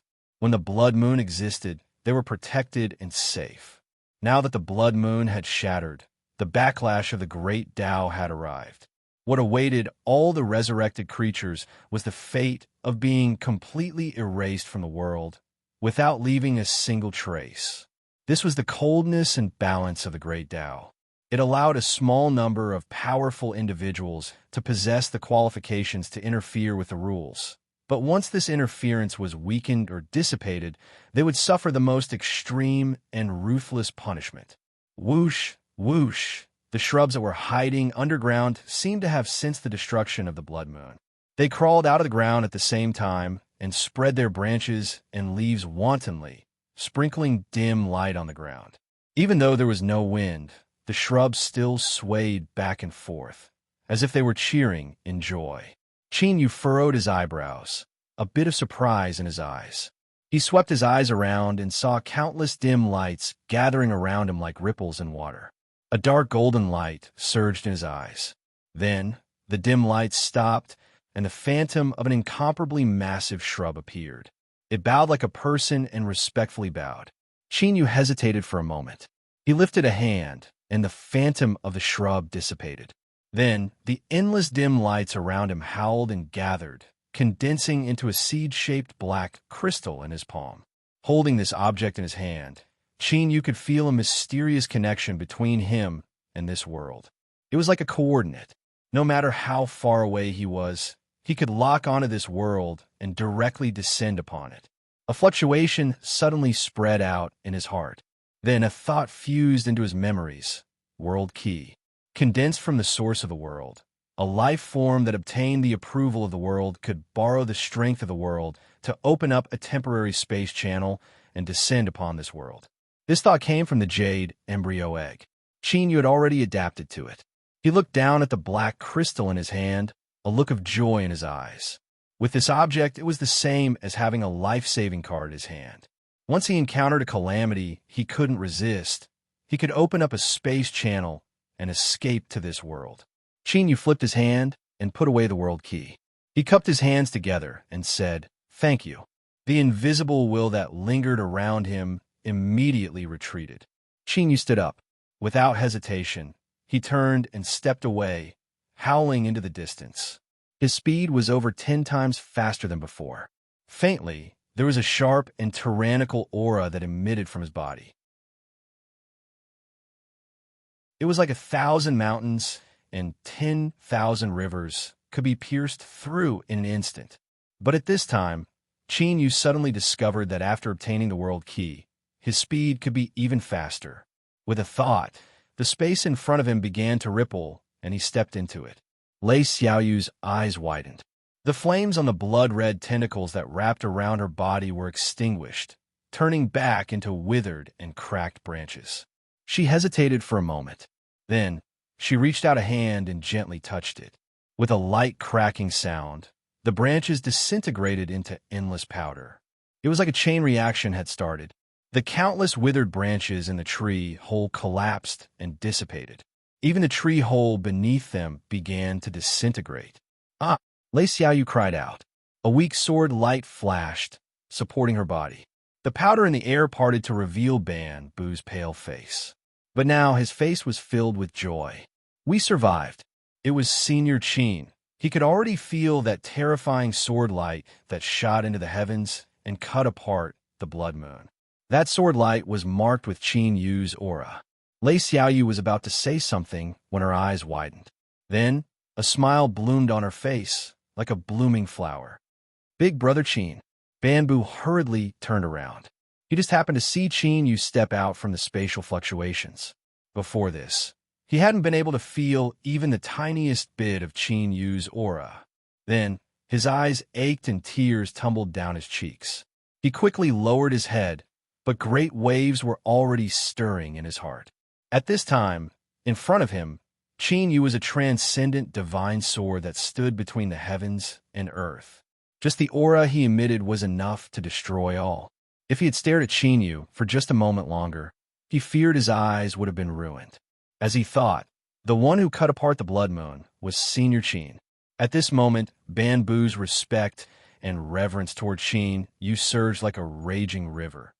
No, it should be called an endless ocean. Qin Yu stretched out his arms and embraced Lei Xiaoyu. He could feel her shivering body and the excitement in her heart. He smiled and said, "It's fine. I'm still alive. We will both be fine." Lei Xiaoyu didn't speak. She only hugged him tighter. After experiencing life and death, only then could she understand just how beautiful it was to reunite and live together in this world. Qin Yu patted her back. He looked at Ban Bu and said, "You did well." Looking at his current injuries, one could roughly guess what he had done to him earlier. Ban Bu didn't dare to look up. He bowed and said, "It's good that my lord has returned." Qin Yu's thoughts stirred. The sun-moon force field spread out, and the terrifying sword intent around him was immediately isolated from the outside world. Ban Bu let out a long breath. But there was even more respect in his eyes. He was truly worthy of being called a senior. He had just perceived such a dreadful sword intent and was able to freely control it. If he hadn't seen it with his own eyes, it would have been hard to believe. Qin Yu suddenly turned and looked up into the skies. Someone has actually found a way to leave this world already. Ban Bu's eyes widened. Ignoring his sore and swollen eyes, he asked, "Senior, can we leave now?" Qin Yu nodded. "The blood moon has vanished and the world seal has vanished. As long as the blood sacrifice is satisfied, we can leave this place." He lowered his head and patted the unwilling Lei Xiaoyu. "That's enough. Although the blood moon has been destroyed, we shouldn't stay here for too long. Let's leave as soon as possible." Hearing this, the sobbing Lei Xiaoyu reluctantly took a step back. Even so, her hand still held on to Qinyu. Qinyu smiled and flicked his sleeves. "Let's go." Bringing bamboo and Lei Xiaoyu with him, he shot into the skies. The endless darkness in front of them was like a pitch-black curtain. But now, in front of this curtain, the phantom of a stone gate was faintly discernible. Its surface shimmered with a faint blood-red color. Throughout the mysterious world, all living beings that had survived were rushing here at the fastest speed possible. As the first person successfully escaped, they could already sense the existence of the exit. But in truth, the exit did exist. But in order to leave this place, they still needed to pass a final test. Die! With a loud roar, a cultivator's body rose up. Black scales covered his body, and his aura rose with it. Across from him, a monster beast screamed out in despair. Its chest was torn apart, and the light in its eyes rapidly dimmed. Whoosh! Its corpse fell to the ground. Hum! A fluctuation erupted from the stone gate phantom, wrapping around the black-scaled cultivator. The space around him trembled, and he vanished from sight. And this was only an ordinary scene in front of the stone gate amidst the countless slaughters. This was because the final test to leave this world was to kill an opponent with a similar cultivation. One would live, one would die. The living would leave this place and obtain a new life. The dead would be buried here forever, their flesh and bones fusing into the earth. When a mysterious cultivator ambushed and killed his companions, he was sent away by the stone gate. Then, the slaughter between the survivors became inevitable. When Qinyu arrived, this was what he saw. It was like an Azura battlefield, and it was even more bloody than the slaughter in the mountain valley. This was because everyone knew that the road of life had been opened, and it was right in front of them. As long as they killed a life of the same level, they could step into it. No one would give up. Die! Roars rose up. Wild auras locked onto him, and 3 figures howled forwards. These 3 people formed a group and had been lingering outside the stone gate for a long time. As soon as Qinyu arrived, he was chosen by these 3 people. How hateful! We were one step ahead of us. I also saw them, but I didn't immediately attack. What a pity!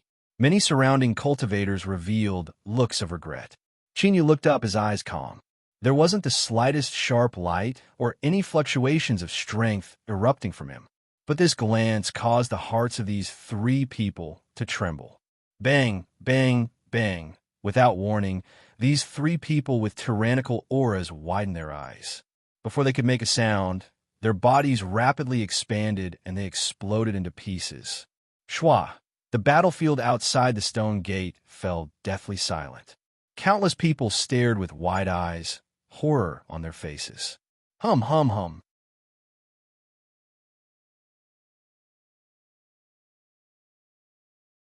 Chapter 9:31. On the back of the distant mountain, the war between the human clan and the opium race was in full swing. After many years of silence, the 2 races started a full-scale war again. Every day, countless human clan cultivators were killed on the battlefield. But none of this could affect the prosperity of the imperial city. It stood tall on the plains, allowing the setting sun to cast an endless shadow on the ground. The sky was not dark yet, but the bustling streets in the city were already lit up with dazzling lights of various colors. On this ordinary evening in the imperial city, a group of carriages was driving on the wide, clean, and majestic street. The leading carriage was the most popular style among the nobles in the imperial city. It had a hollowed-out crystal roof, and the golden badge above the window represented the noble identity of the carriage owner. The guards at the city gate did not dare to stop them at all. They even skipped the inspection and retreated to the side with a flattering smile.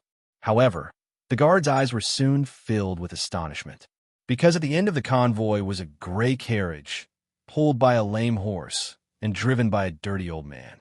His face was full of wrinkles and dust from the long journey. Is this the carriage of the Ding family? The guards were a little hesitant. They glanced at the guards around the convoy. Although they did not approach the carriage, They did not show any intention of driving it away. Forget it. It was better to avoid trouble. Let pass. After entering the city gate, it was the most famous Chaotian Avenue in the imperial city. The convoy stopped on the side. After a burst of noisy footsteps, a large crowd came from the front of the convoy and stopped outside the last carriage. The famous red plume guards of the Ding family were scattered around. Although they seemed loose, they blocked all possible directions for a surprise attack. Miss Xiaoyu, we have entered the imperial city. I would like to invite you again to stay with me in my mansion. Of course, your elder brother and servants can also stay with you. Ding Hao is a famous playboy in the imperial city. His love affairs were spread in all the major brothels and embroidery shops. Not only did he have a good family background, but he was also a genius in cultivation. His EQ and IQ were both high, and he was willing to spend a lot of money for a beauty. In the imperial city, countless young ladies of noble families and courtesans of brothels fell in love with him. He had done many romantic things, but he had always been alone. He had never heard of any woman who could capture him. But today he was standing next to an ordinary carriage with a face full of deep love on the side of the bustling Chaotian Avenue. Could it be that Lady Xiaoyu in the carriage was a fairy-like beauty who could tame this unruly white jade dragon horse? Many of the young men passing by revealed expressions of joy. They thought to themselves, "You bastard who seduced me and then abandoned me. You've finally met your match." There were also a few young ladies who were strolling the streets at night.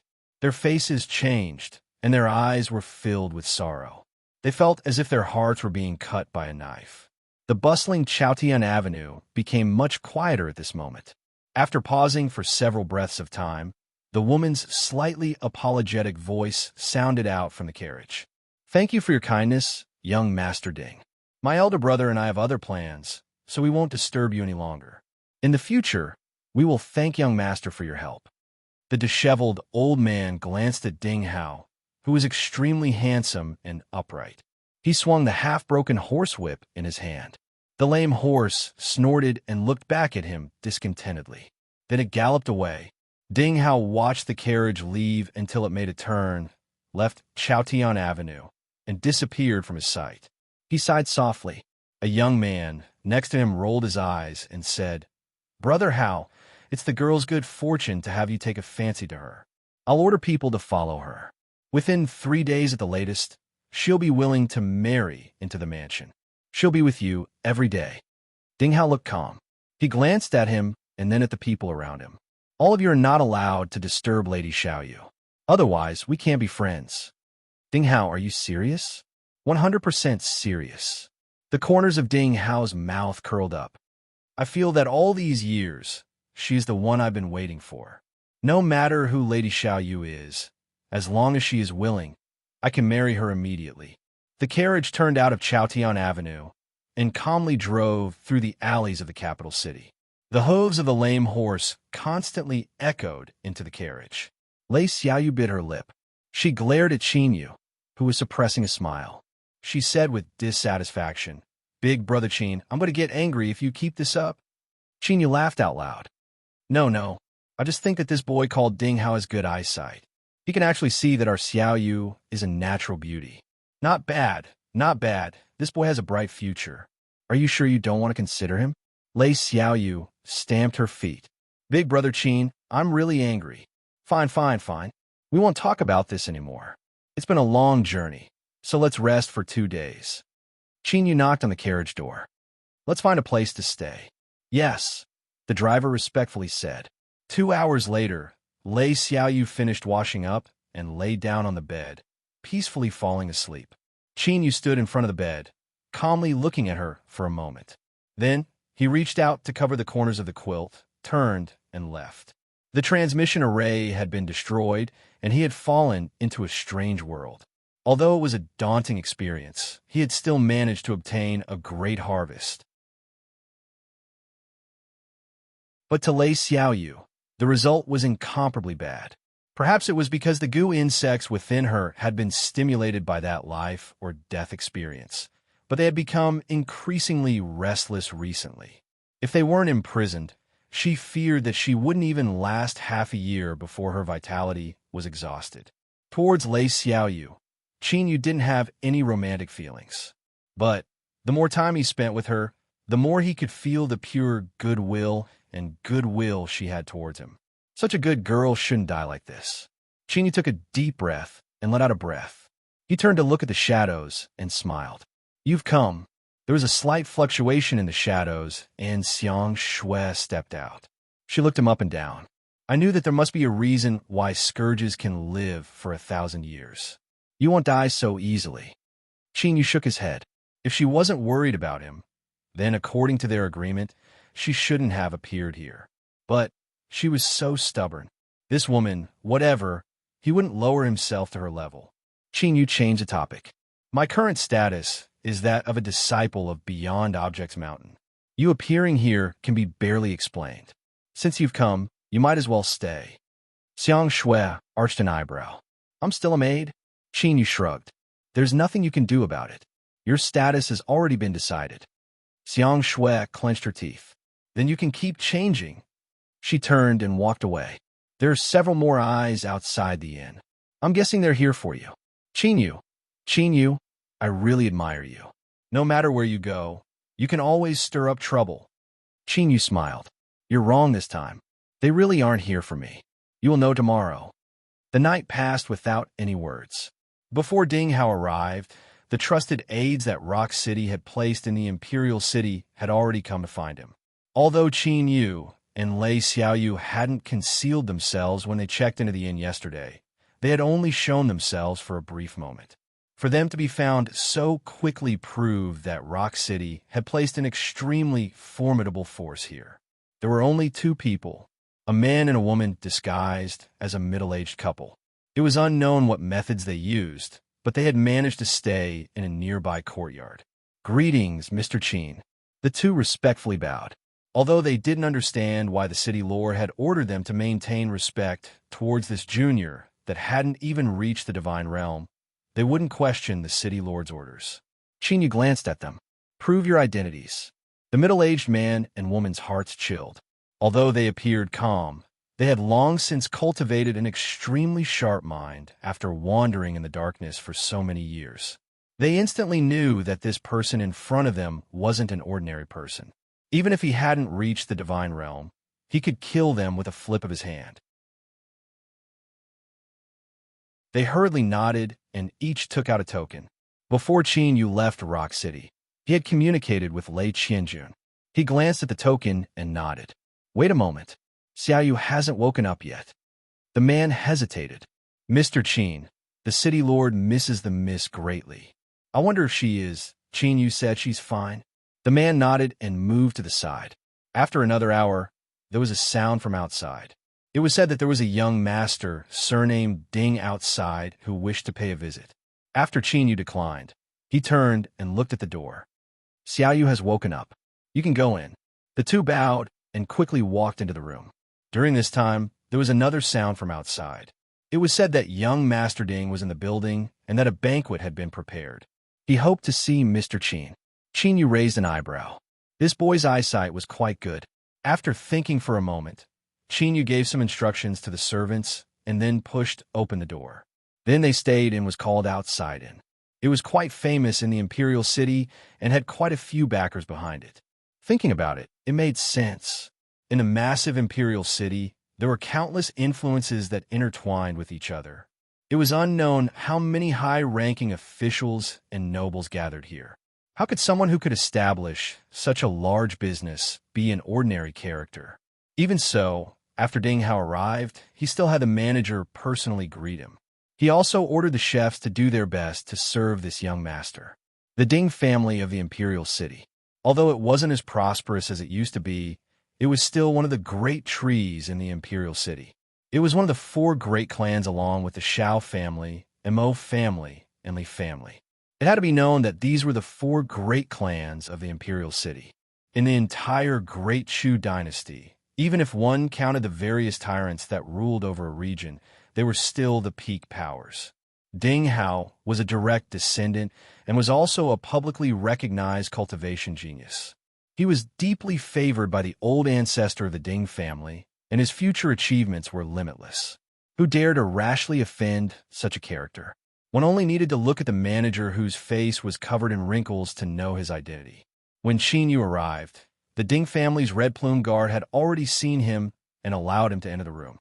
This place looked imposing from the outside, but only after entering did one realize how luxurious it was.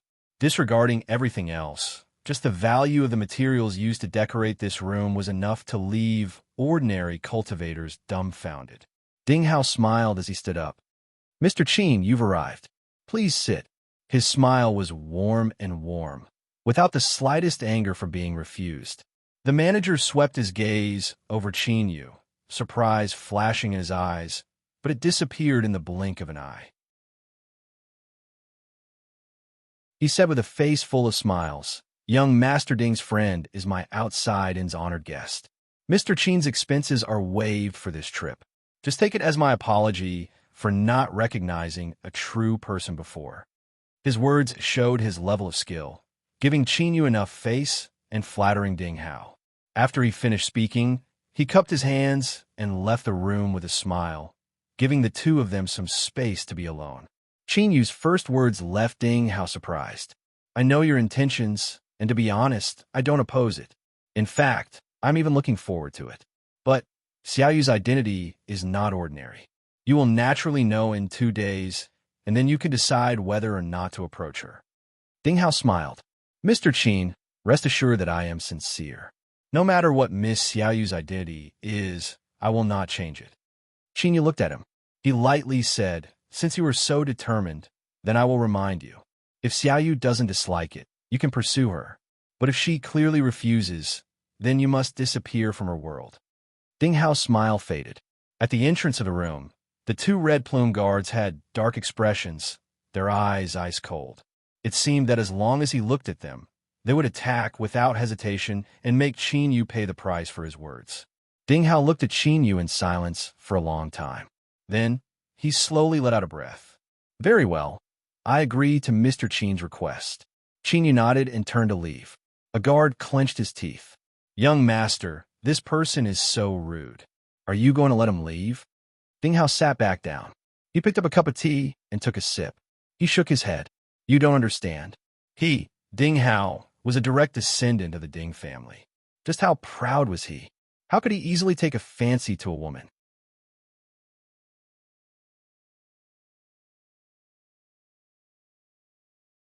Chapter 9:32. Some people said that because of the cruel murder of the Heavenly Punishment Bureau, countless subjects of the Empire were haunted by resentful ghosts and evil energies. As a result, they couldn't be bathed in sunlight all year round. They could only stay in the darkness day after day, never to be freed. Of course, the rumor was false. The reason why it could circulate in the Imperial City for countless years was because it was spread by the Heaven Punishment Bureau. The reason was that this would help increase the mysterious and terrifying aura of the Heaven Punishment Department in the eyes of ordinary people and increase their deterrence. However, small tricks were small tricks after all. What had truly established the illustrious reputation of the Heaven Punishment Department was its terrifying strength. In the vast Great Shu Empire, no one knew just how many secret agents of the Heaven Punishment Department there were. However, there was one thing that was publicly acknowledged. As long as the Heaven Punishment Bureau wanted to investigate something, the truth would definitely come to light. It was only a matter of time. This kind of investigative ability was naturally even more terrifying in the imperial capital, where the Heaven Punishment Department's base of operations was located. Therefore, when the people from Pengqing City met up with Lei Xiaoyu while concealing their tracks, the Heavenly Punishment Bureau had already recorded it. It has been confirmed that Lei Xiaoyu is still alive. She has an expert following her. Our men have yet to find a chance to approach her. The black-robed executioner's voice was cold and indifferent. The entire process of his narration was like a machine, without the slightest bit of his own emotions. After he finished speaking, he bowed to the lords in the hall. After waiting for several breaths of time for no one to ask any questions, he simply turned and left. Xiao Yunhai closed the file and said indifferently, Since we were unable to successfully kill Lei Qianjun, this girl will be of greater use if she's alive. I believe that the situation in Peng City will not worsen for a period of time. Another person said, the teleportation formation has been destroyed and swept into the spatial turbulence. You and I both know how dangerous it is. With Lei Xiaoyu's cultivation, it's almost impossible for him to survive. Perhaps we should focus our attention on the expert beside her.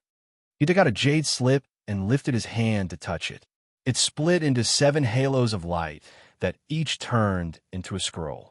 These are the information I ordered people to gather about this person. There is no harm in taking a look. It is indeed quite interesting. Xiao Yanhai flipped through it several times and frowned. The database doesn't have any information on Qin Yu's background. The person who retrieved the scroll shook his head. That's the strange part. Our Heavenly Punishment Bureau patrols the world on behalf of the heavens. We have recorded every expert in a small city, and we update the records once every 3 months. We constantly check for loopholes, but we can't find a single trace. This Qin Yu clearly has a great background and is quite strong. Although he hasn't entered the immortal realm, he should have been famous for a long time. But now, the earliest traces of his appearance were in an ordinary nunnery in the Pengcheng district.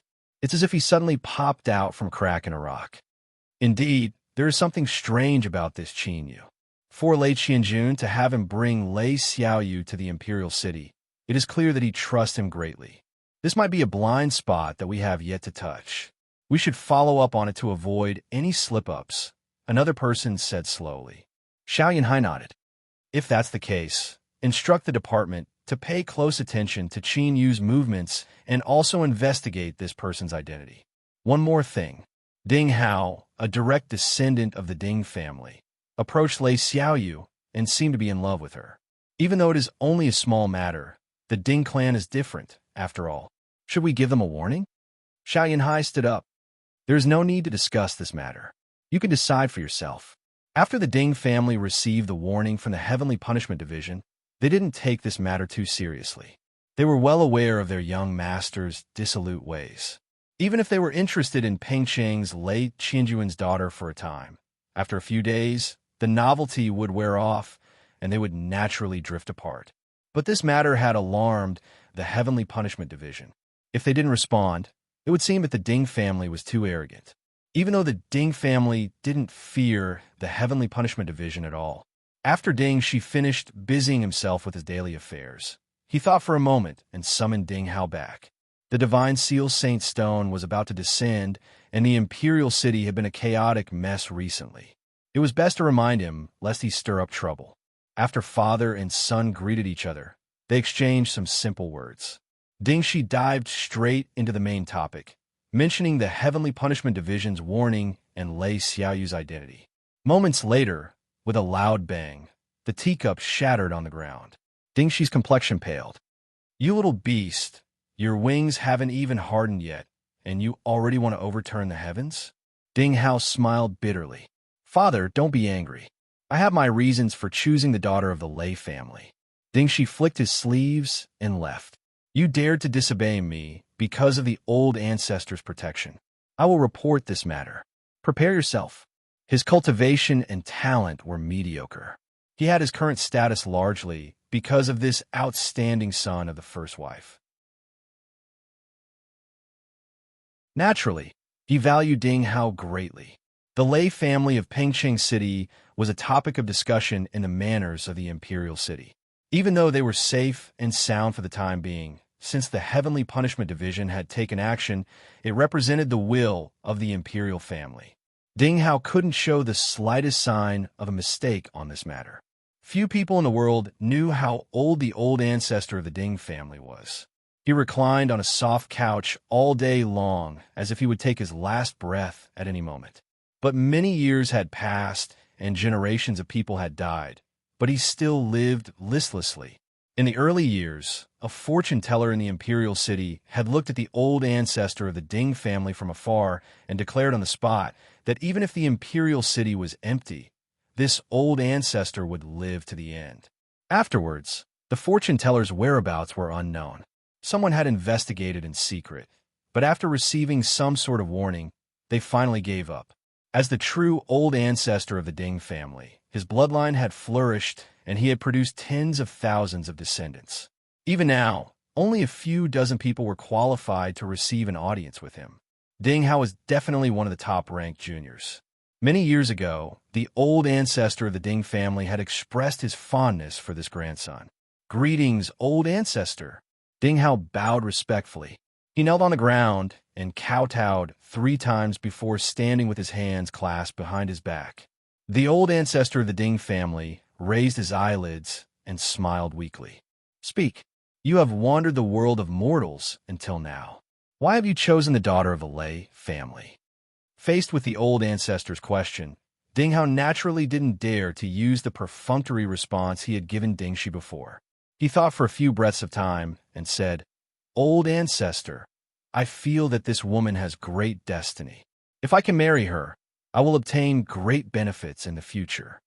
A bright light flashed in his half-closed eyes. The old ancestor of the Ding family lightly tapped the arm of the soft couch. "Are you sure you didn't see wrong?" Ding Hao said solemnly, "I am sure. Lei Xiaoyu, the youngest daughter of Lei Qianjun of Pengcheng City, was pushed by the Heaven Punishment Bureau when she was young. Through Confusion Ghost of Wuling City, a poisonous insect was placed in her body. This woman has lived to this day because Lei Qianjun has sought help from many sources. But heavens cannot be defied, and she does not have much time left in her. Even so, you still believe that she has destiny and can help you accomplish great things in the future?" Ding Hao's eyes flickered. After a while, he took a deep breath. "Yes, I still believe that she is the one I should choose the most." A hint of praise flashed in the eyes of the old ancestor of the Ding family. Disregarding his judgment, his grandson's was very firm. Anyone who achieved great things had a firm heart. If one could not even persevere in their own hearts, how could they overcome all obstacles and reach the other shore of success? Waving his hand, he said, "I already know your intentions. Until the holy stone of the divine seal descends, do not see her again. If you still do not change your mind after this matter is over, I will allow this matter." "Old ancestor." Ding Shi's expression changed. The old ancestor of the Ding family waved his hand and said, "No more." The father and son bowed and excused themselves. When the surroundings quieted down, a person walked out from behind the curtain. He wore a long Taoist robe, and his black hair was tied up with a wooden hairpin. He obviously did not try to hide himself, and only stood behind the curtain.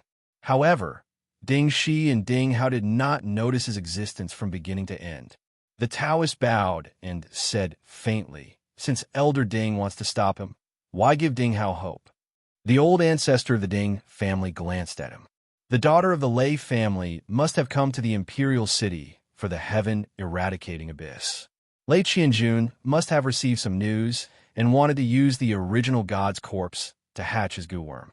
Unfortunately, His Majesty's plan is fated to fail. Once the daughter of the Lei family dies, Ding Hao will understand that everything in this world can only be obtained with enough power. The Taoist sighed emotionally. Elder Ding indeed thinks highly of Ding Hao. The old ancestor of the Ding family smiled. "Back then, you said that I could outlive everyone in the imperial city. You were right, and I have this confidence. However, there are millions of variables in the world. I can live without changing, but I can't guarantee that I will always be able to avoid the invasion of variables. The family is big.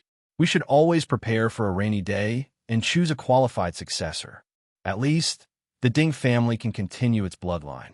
The Taoist shook his head. "Elder Ding, you are too serious." The old ancestor of the Ding family closed his eyes. "If I am alive, one word is too much. However, if I die, even thousands of words cannot explain the calamity that the Ding family will have to endure." While the old ancestor of the Ding family was talking about his life and death, a carriage that was completely gold and seemed to be wrapped in flames came from outside the majestic Great Shu Imperial City. It was like a giant sun that released heat and light everywhere, tearing apart all darkness and evil. The Li family had bestowed a golden crow carriage to the emperor. The guards of the city gate paled. They knelt on the ground, their foreheads touching the ground. "Greetings, sir." The passers-by all retreated and lowered their heads, revealing reverence and shock. Of the four great families of the imperial city, the Ding, the Shao, the Mo, and the Li were the most respected. The first three families had the most clansmen and mostly lived in the surrounding areas of the imperial city. Only the Li family, as long as they were talented, would go to the back of the mountain and be stationed at the front lines of the human race. To protect the Great Chu dynasty, they would fight with the Opham family in blood. Every year, many of their sons and nephews would die on the battlefield. Because of this, to show the Li family's contributions and their unparalleled loyalty to the imperial family, His Majesty bestowed the golden crow carriage from the imperial carriage. It was an unparalleled honor in the Great Chu dynasty. So, even though the Li family only had a group of mediocre juniors and an empty mansion in the imperial city, they still occupied one of the four great families. After so many years, few people dared to offend them. Although they didn't know who was driving the golden crow carriage to the imperial city today, it was definitely an important person of the Li family. Who dared to be disrespectful? The golden crow carriage silently opened by itself, and a single-armed old man with a sword on his back walked out with large strides. His gaze swept the imperial city before him, and amidst his complicated gaze was a trace of pride. A white-clothed young woman followed behind him. Her Blademaster clothes were ramrod straight. Her hair was bound with a silver belt, and her expression was indifferent while her entire body emitted an icy cold aura. After she raised her hand and put away the golden crow carriage, the young woman followed behind the single-armed old man and walked towards the main entrance of the imperial city with large strides, and she acted as if she didn't notice the shocked gazes in the surroundings. After a short moment, the news of the Li family's direct descendant daughter, Li Hongye, riding the golden crow carriage to the imperial city spread throughout the imperial city like a gale. Although she was only one person, she represented the entire Li family, and it was like an enormous rock sinking into the world, and it was sufficient to cause the undercurrents of rage in the imperial city to surge even more violently.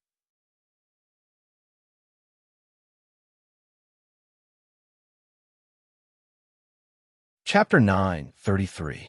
As the Li family sword fanatic swept through the imperial city with his sword, causing countless sword masters to hate and revere him, Qin Yu and Lei Xiaoyu were enjoying the peace and tranquility after the storm. Outside Tower was indeed well informed. It was unknown how they learned of Lei Xiaoyu's identity. Although no one in the imperial city was optimistic about Rock City's future, she was still Lei Qianjuan's most beloved daughter, someone that even the royal family couldn't do anything to. Her treatment was raised to the highest level, and even the Heavenly Punishment Division no longer bothered Lei Xiaoyu. They certainly didn't want to stir up any trouble. The manager ordered the kitchen to prepare many specialties of Rock City. But what was puzzling was that Courtyard 73 had never made any requests to the kitchen. Instead, in terms of logistics, a massive amount of cooking utensils and food was sent to Courtyard 73. As long as Lei Xiaoyu behaved herself, then let alone these requests, she could even set fire to the house. The manager would give her whatever she wanted with a wave of his hand. Thus, Qin Yu thoroughly enjoyed the so-called good food flowing down like water and all sorts of fine wines flowing into his arms. It was also at this time that Qin Yu discovered that Lei Xiaoyu really did enjoy cooking to begin with. Besides that, she also enjoyed the sense of accomplishment she felt when Qin Yu cleanly ate the dishes she had carefully prepared. Qin Yu asked her about this. Lei Xiaoyu blushed red and said in a small voice that she had a dream ever since she was a child. That was to peacefully find someone to marry, have children, and make delicious food for them every day. She didn't want to be glamorous, she just wanted to be safe. After a moment of silence, Qin Yu rubbed her head and told her that he also hoped to live such a life one day. But unfortunately, this sort of peaceful time would eventually come to an end. As Great Chu's Tian Shu announced that the Divine Seal Saint Stone would arrive in 5 days, the entire imperial city was stirred. Countless young cultivators gathered from all over, their eyes burning with anticipation. But unfortunately, not everyone had the qualifications to bathe in the radiance of the divine seal Saint Stone. Thus, a massive examination began under the management of Great Chu's Tian Shu. All cultivators within the borders of Great Chu that hadn't entered the divinity realm had the qualifications to participate. Survival of the fittest. This world was unfair to begin with. The resources obtained by the elites became stronger, and the lowly became even more insignificant. But in reality, the injustice of the world was far from what could be seen on the surface. Any activity that was controlled by anyone with the goal of screening would definitely have loopholes and dark curtains that light couldn't shine through. It was the same for the assessment of the divine seal Saint Stone. Even though it had yet to begin, many people had already gotten their tickets. This was special treatment. Of course, because Qin Yu was with Lei Xiaoyu today, he was also one of the members who enjoyed special treatment. Therefore, for 3 consecutive days during the busiest and most tense period of the exam, they still stayed in the inn, waiting to go through the motions. On the last day of the examination, he couldn't delay any longer. Qin Yu finished eating the last dish and smiled. "We should also go." Lei Xiaoyu was a bit reluctant. She looked around and said, "Big brother Qin, stay a little longer. Once we leave, we won't be able to return." After participating in the test, her identity as the beloved daughter of the Peng City Lord would be made public. Naturally, she couldn't continue staying in Lu Wailu. In order to show their kindness to the experts who were in theft and represented Tian Shou and Mu, even if they weren't here, the Imperial City still built luxurious mansions for them. Peng City also had a massive thunder mansion in the Imperial City. Qin Yu shook his head. "Let's go. Everything that needs to be taken away is already in my mind. There is no need to miss a courtyard." On the surface, the Peng City cultivators had already prepared a magnificent carriage. In the driver's seat sat Xiang Shui and Bamboo. Pulling the carriage, one was the old horse with a strong personality from Riverwater City, and the other was lame and had an ugly appearance. But at this time, the old horse with a strong personality was constantly trying to get closer, snorting and snorting. But as soon as it revealed the slightest sign, the lame horse would become enraged and open its mouth to bite it. The old horse would hurriedly dodge to the side. Then, after a while, it would snort again and try to get closer, repeating this process over and over again. Qin Yu boarded the carriage. He looked at it with a bit of helplessness and amusement. He patted the window and said, "All right, let's go." The 2 horses immediately became well-behaved. They obediently pulled the carriage towards Heaven's Pivot. The Peng City cultivators were secretly surprised. They thought that this Mr. Qin was someone that the city lord thought highly of and even entrusted the young miss to him. He was indeed a bit different. Just now, they had tried many times to make the 2 horses behave themselves. But before they could get closer, they were glared back. That's right, glared back. These 2 horses didn't look like much, but their eyes were so sharp that it made one's hair stand on end. An hour later, they smoothly arrived at Heaven's Pivot. Looking at the sea of people outside the window, Qin Yu couldn't help but frown. On the last day, there were actually so many people. In truth, those that should have come had already come several days ago. But after failing, there would always be people that weren't willing and would try again. There were many people that thought this way, so it wasn't strange for these people to come on the last day of the examination. Qin Yu frowned. He turned his head to look behind him. A sword light howled towards him, stopping in midair to reveal the figure of a female cultivator. She wore a snow-white blade master robe and had her hair tied up with a silver band. Even though Qin Yu hadn't taken a single step out of outside tower these past days, he still recognized her at a glance. The Li family's sword maniac, Li Hongya. Ever since she stepped into the Imperial City, she had challenged nearly every day and had yet to suffer a defeat. In fact, no one had been able to force her to erupt with her strongest strength. She could be called the person with the greatest limelight amongst the younger generation in the Imperial City. Moreover, The most important point was that Li Hongye had yet to step into the divine realm. There were already rumors that she would borrow the divine seal Saint Stone as a final test. She would reflect upon the flaws in her swordsmanship and make up for them. That would be the day she would break through her shackles and step into the divine realm. Such a Li Hongye's future achievements could be imagined. She would naturally be the focus of all, the Li family's sword maniac. She really came. To be able to witness the glory of the sword maniac, this trip to the imperial city wasn't in vain. As they discussed, countless gazes gathered, filled with envy and jealousy. Soon, two cultivators flew out from heaven's pivot. They wore starry robes and cupped their hands together in greeting.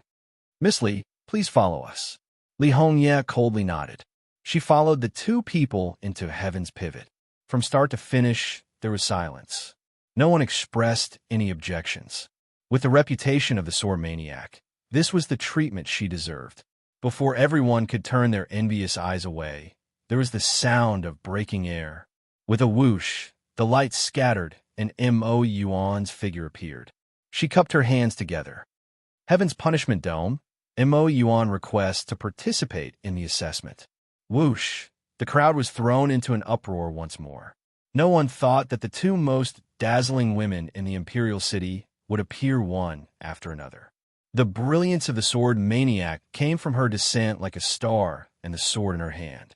Mo Yuan's brilliance came from her status, talent, and merits. Disregarding everything else, it was rumored that Mo Yuan had participated in the death of the great dragon overlord, a super powerhouse of the opium race.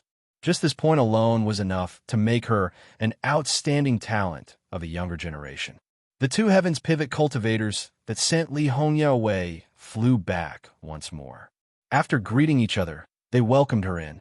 Qin Yu looked away and revealed a faint smile. So, she was actually so famous in the imperial city. Moreover, he could sense that Mo Yuan's aura was more than twice as strong as it was before. It could be said that she had been reborn.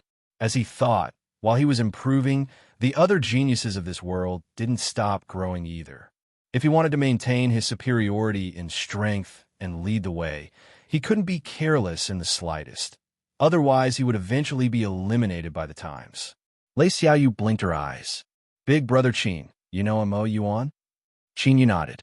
"I used another identity to interact with her, but she doesn't recognize me now. Don't reveal any flaws." "Oh." Lei Xiaoyu nodded obediently. She thought, "I won't let her know that Big Brother Qin is Big Brother Qin. You used to be very eye-catching, and now you've become even more eye-catching. You have to hide well." Mo Yuan followed the two into the Heaven's Pivot. After a moment, a new decision was issued. In order to ensure that the assessment was successfully completed, anyone who had participated more than twice and failed would not be allowed to continue. There was a wave of restlessness. Countless cultivators loudly complained, their eyes filled with unwillingness.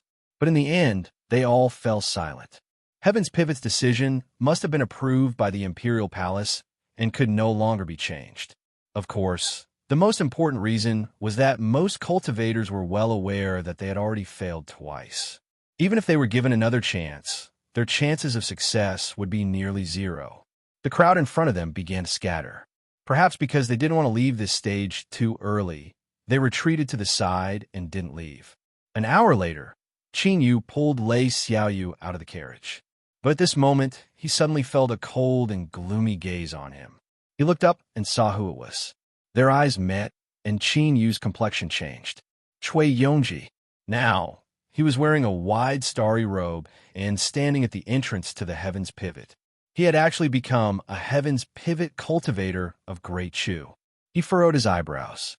When he first arrived at the exit of the mysterious world, he had relied on the world key to kill with a single glance and could even lock onto someone's aura. But he hadn't been able to find Cui Yongji's aura. It was clear he had left ahead of time. Qin Yu even suspected that the first person to sneak attack someone and complete the blood sacrifice was this person. Otherwise, with his severely wounded state at the time, it wouldn't have been easy for him to survive the chaotic battle. Lei Xiaoyu followed Qin Yu's gaze and also saw Cui Yongji. Her complexion changed, and she subconsciously grabbed onto Chinyu. "I'm fine," Chinyu whispered. Then he stepped forwards. Today, their statuses were different. Even if they met again, it was impossible for them to directly attack each other. Seeing Chinyu and Lei Xiaoyu approach, Cui Yongji sneered. He said a few words to the people beside him and then turned to leave. Looking in the direction he left, Chinyu remained expressionless. When the two of them had been on the verge of death, if it weren't for Lei Xiaoyu awakening her control over thunder and forcefully intervening, he feared he would have died. And in order to escape, Cui Yongji must have paid an extremely heavy price. There was already a life or death enmity between the two of them that could not be resolved. If this person left now, it wasn't because he was afraid of escaping. Rather, it likely wasn't simple at all. A cold light flashed in Chinyu's eyes. He didn't feel any fear in his heart, let alone the fact that Cui Yongji wouldn't give up. Even if he wanted to escape, he wouldn't allow it. It was just that he couldn't kill him for the time being. "After we enter, you must follow by my side." Lei Xiaoyu nodded.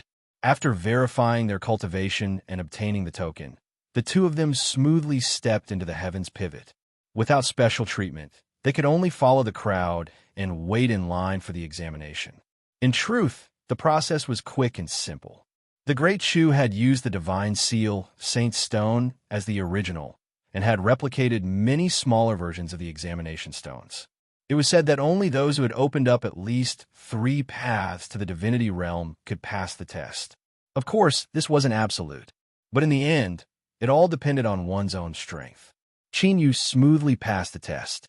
Even if he didn't enjoy any special privileges, his strength was more than enough. Next was Lei Xiaoyu. At this time, the examination was temporarily halted. To the outside, it was announced that Heaven's Pivot had temporarily made personnel changes to prevent cheating. A moment later, an indifferent Cui Yongji appeared beside the examination stone. He coldly said, "Continue." Lei Xiaoyu paled. Chinyu narrowed his eyes.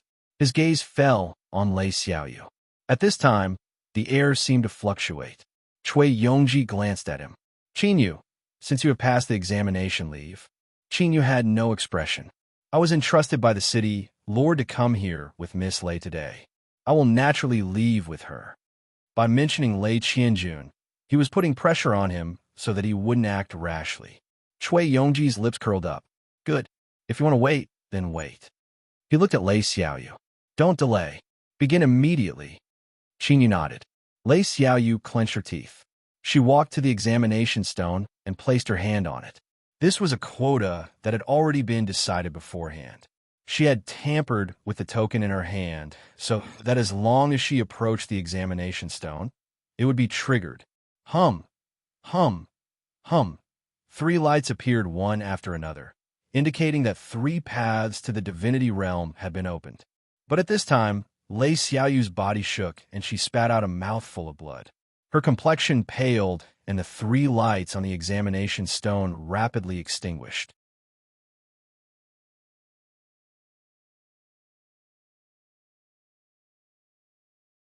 Chapter 9:34.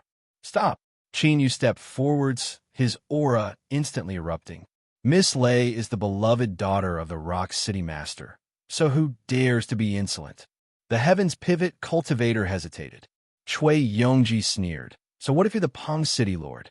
No matter how strong he is still a subject of my Imperial Chu and must abide by the Empire's laws. The descent of the Divine Seal Saint Stone concerns the future fate of billions of cultivators. No one is allowed to cheat. Violators will be severely punished.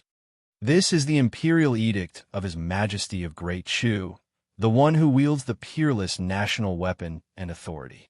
What are you standing there for? Take Lei Xiaoyu down." There was a loud cheer.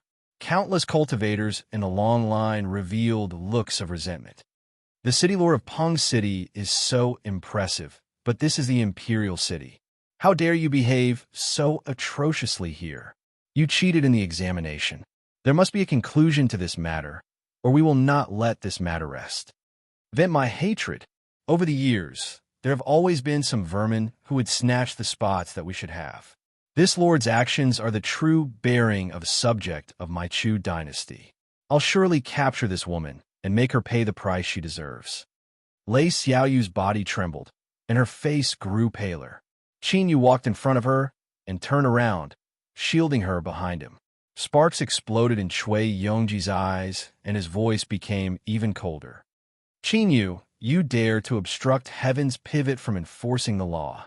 Your crimes are even worse. This was the result he wanted. Lei Xiaoyu's status was high, and she had already obtained the quota by default. Even if she was taken away today, the matter would be left unsettled. What Cui Yongji truly wanted was to use this opportunity to enrage Qin Yu. As long as he dared to show the slightest bit of resistance, he could borrow the strength of heaven's pivot to kill him. Qin Yu's lips curled up. His icy cold eyes revealed a mocking light. He lightly said, "Sir, you keep saying that Miss Lei cheated, but what evidence do you have? What if it's a slander, a frame-up, or even a conspiracy? What should we do?" Heaven's pivot has its own means of inspection. If Miss Lei is truly innocent, I will definitely give her justice. A calm voice rang out, and the sound of footsteps could be heard as several cultivators approached. Dubhe and the others bowed. "Greetings, Grand Star Observatory." The restless and excited cultivators all shut their mouths, revealing looks of awe. The air quieted down. The corner of Cui Yongji's mouth twitched. That damnable junior seemed to have sensed something. Things were starting to deviate from their original course. But even so, he was not afraid.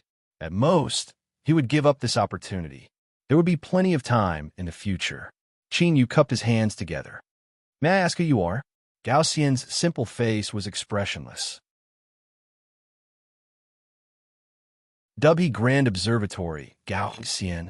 Qin Yu said, "You can make decisions." Gao Xian glanced at him.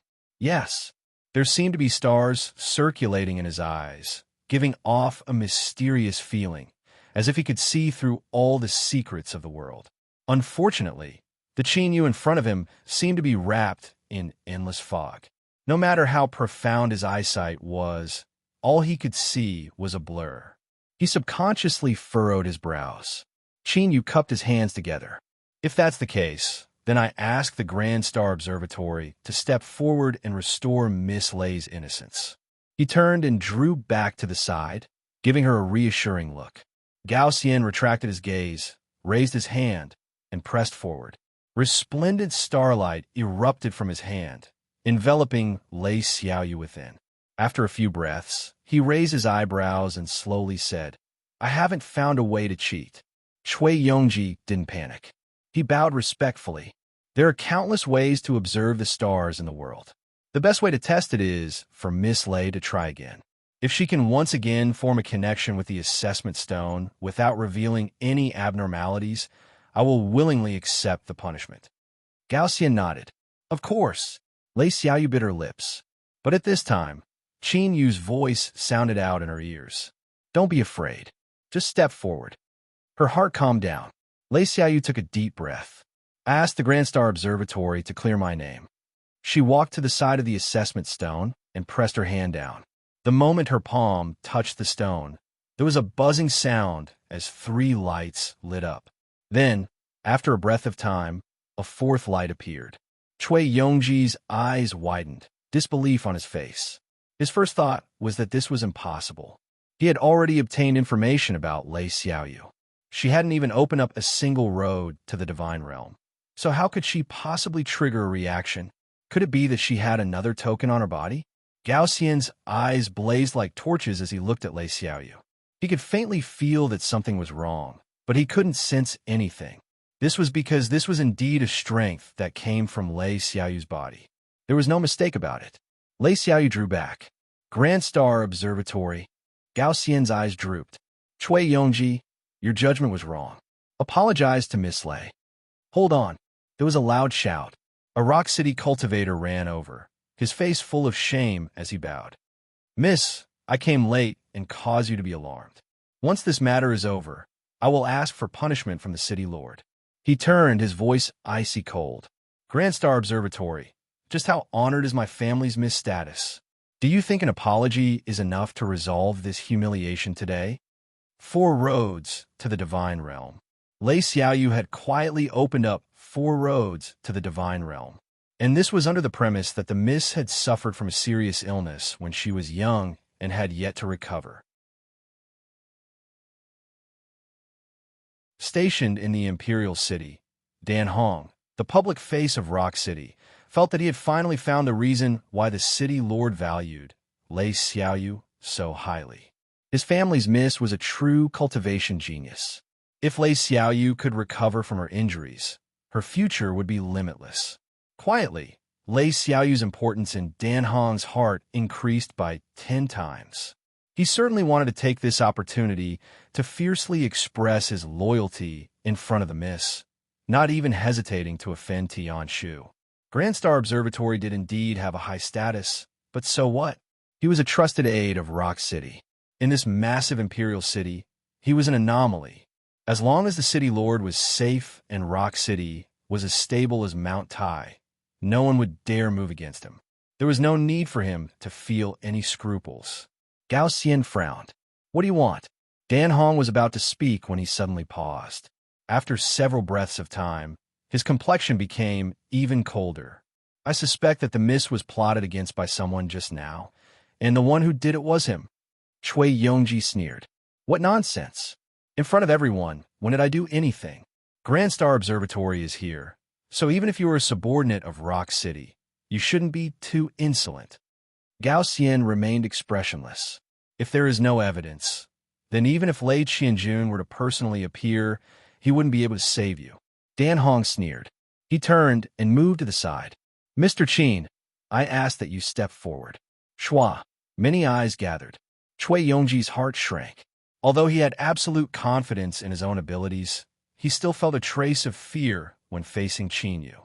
Qin Yu said, Grand Star Observatory, so what if you have evidence?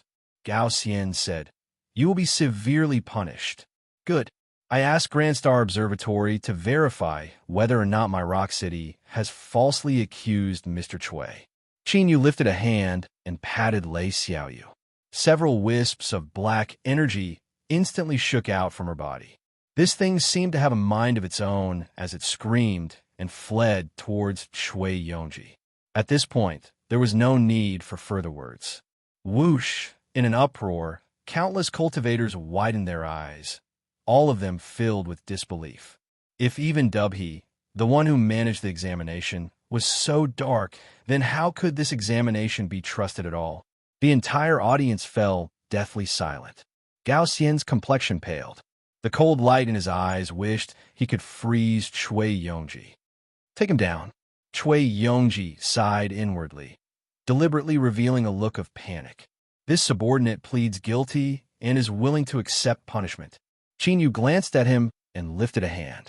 Grand Star Observatory, I was entrusted by City Lord Lei to bring Xiaoyu to the Imperial City.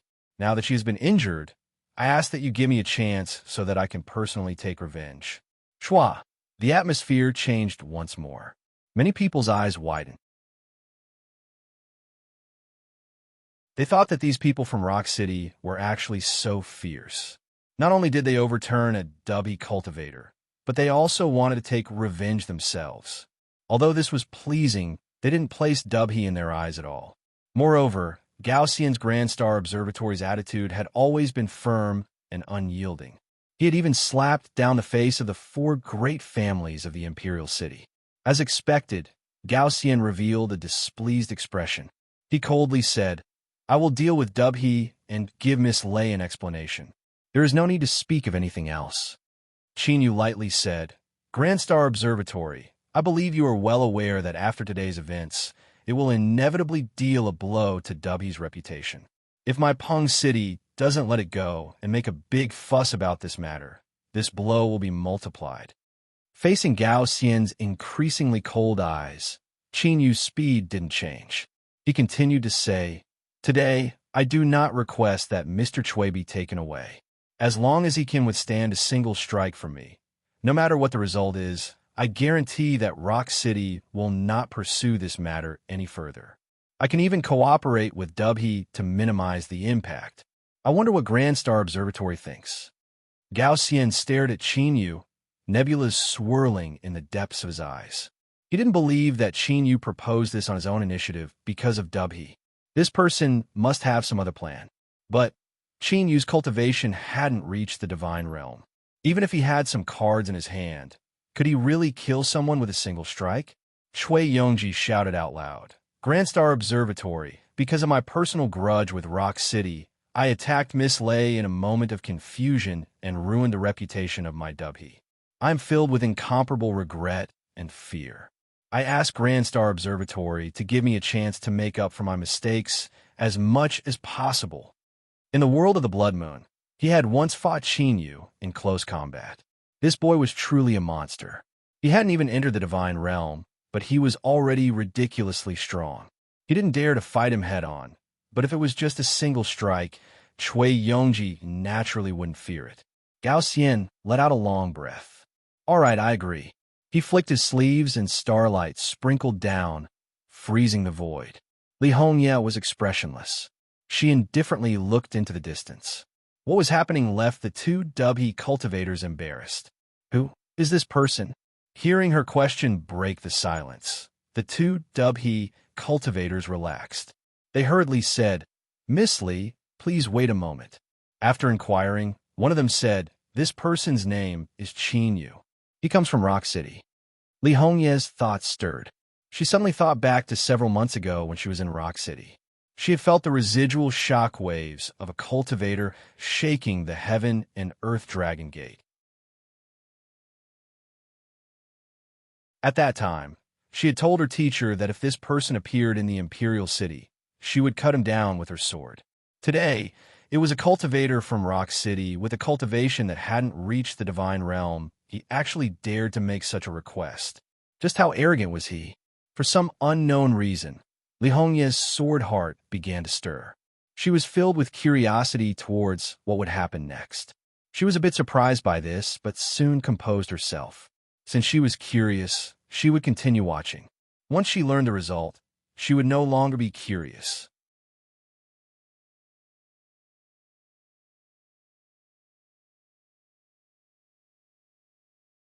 Chapter 935. Almost at the same time that Sword Maniac asked this question, Mo Yuan also asked the Heaven Pivot Cultivator the same question. Rock City, Qin Yu. She thought to herself. Deep in her eyes, there was a trace of surprise. She didn't know why, but after seeing this person, she felt a sense of familiarity. But no matter how she searched through her memories, she couldn't find any trace of him. This situation caused Mo Yuan to gradually frown. Her expression fell into the eyes of the Heaven Pivot Cultivator beside her. He immediately smiled and said, Miss Mo, there's no need to worry. With this person's cultivation, he won't be able to stir up any waves. Before entering the divinity realm, all were mortals. The difference in life levels was like the difference between the heavens and earth. Only someone as strong as Mo Yuan or Sword Maniac Li, who was in another building not far away, could fight someone of a higher cultivation level. But such an existence was like the dazzling stars in the skies of the great Chu Empire. They were peerless geniuses that rarely appeared. How could Qin Yu compare to them? Hearing this, Mo Yuan's eyebrows furrowed even tighter. There was a trace of unhappiness in her heart. This inexplicable change in her mood left her stunned. She took a deep breath and slowly exhaled. Let's continue watching. At this time, within Heaven Pivot, everyone's attention was gathered. Qin Yu cupped his hands together. Mr. Chui, I will make my move. Chui Yongji coldly sneered. Good. With a step, the ground rumbled as if a mountain were crashing down, causing the frozen void to tremble. Qin Yu lifted a hand and pointed out a finger. Gao Xian's eyes brightened. No wonder this person dared to make such a request. His strength was truly astonishing. Although he hadn't entered the divinity realm, the might of this strike wasn't weak even amongst those at the divinity realm. This strike might cause Shui Yongji's blood to tumble, but at most he would suffer some injuries. Was this the result that Qin Yu wanted? Gao Xian frowned. Although everything was in his eyes, his intuition told him that things weren't as simple as they seemed. Within Li Hongye's body, the cry of a sword echoed out. A look of surprise appeared in her eyes. It was him. It was actually him. The world was truly vast, and there were actually so many coincidences. Although Qin Yu had just pointed his finger and hadn't released its full might, she was certain that he wasn't wrong. Indeed, as her teacher had said, the aura of this supernatural power was extremely mysterious. Even with her sword heart cultivation, she still couldn't grasp all traces. But even so, it was not difficult to estimate the approximate power. It might be able to injure ordinary immortal realms with this attack, but it was not enough to do more. Unfortunately, even though the divine ability was exquisite beyond compare, it was like casting pearls before swine. This person's strength was limited, unable to display the power he should have at all. If that was all, he would only be worthy of her looking at him a few more times. He was not worthy of her drawing her sword. Cui Yongji's tense heart suddenly relaxed. As he thought, even if Qin Yu had carved in his hand, they were still within a controllable range.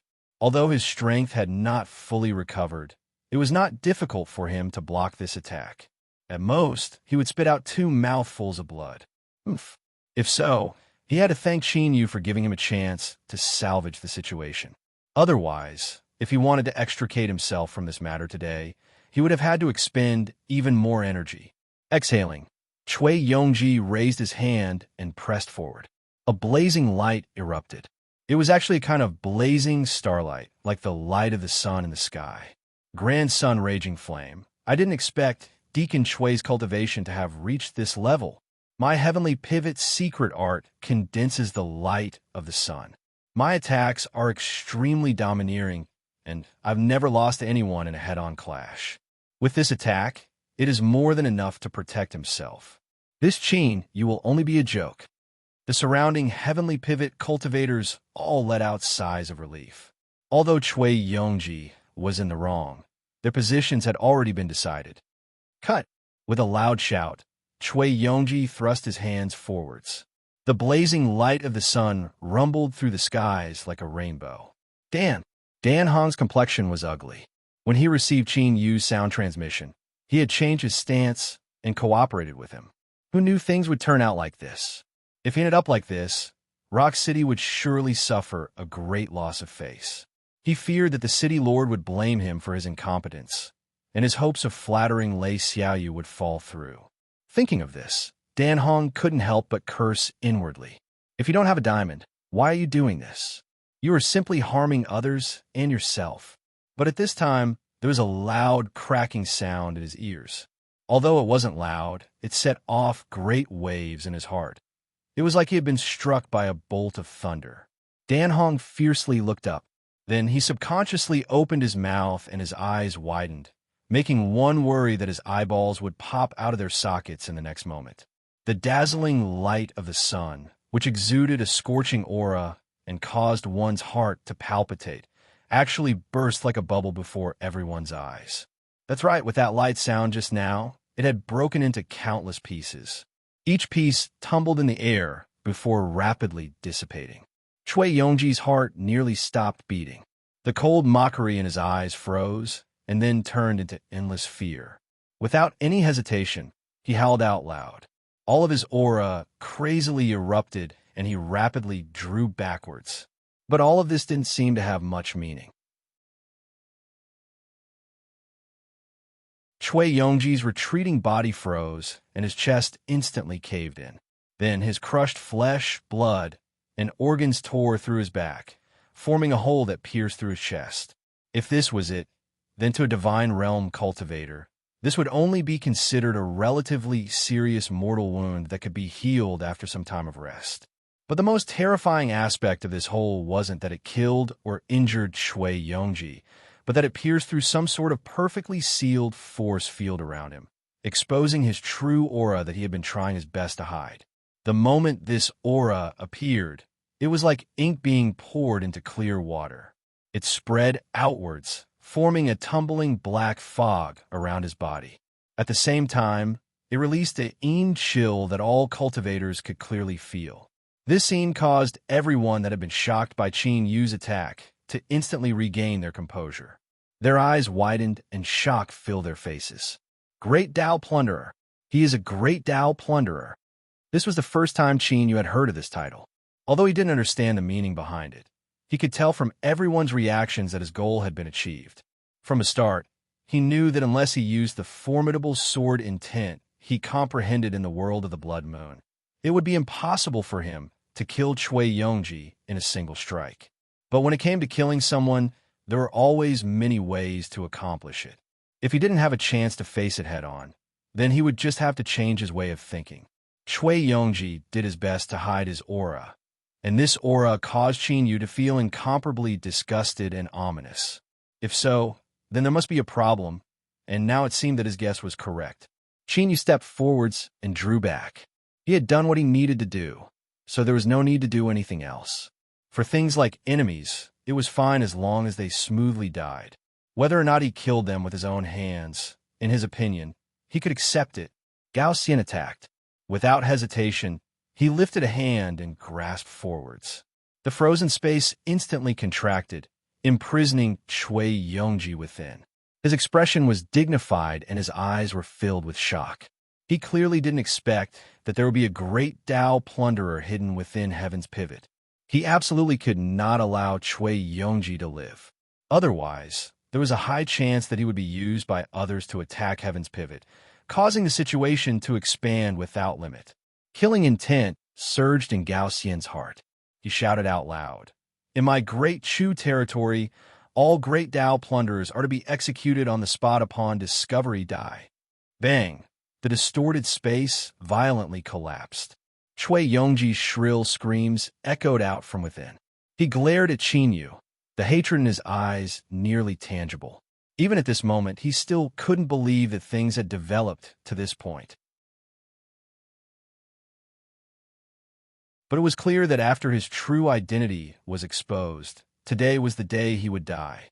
Let alone facing the Grand Observatory star. He had no confidence he could escape. And even if he could, he would still be executed by his master. Qin Yu! Qin Yu! Cui Yongji roared towards the sky, and the rolling black gas around him erupted with a loud rumble. It turned into a raging black flame and burned wantonly. Ka-cha! Ka-cha!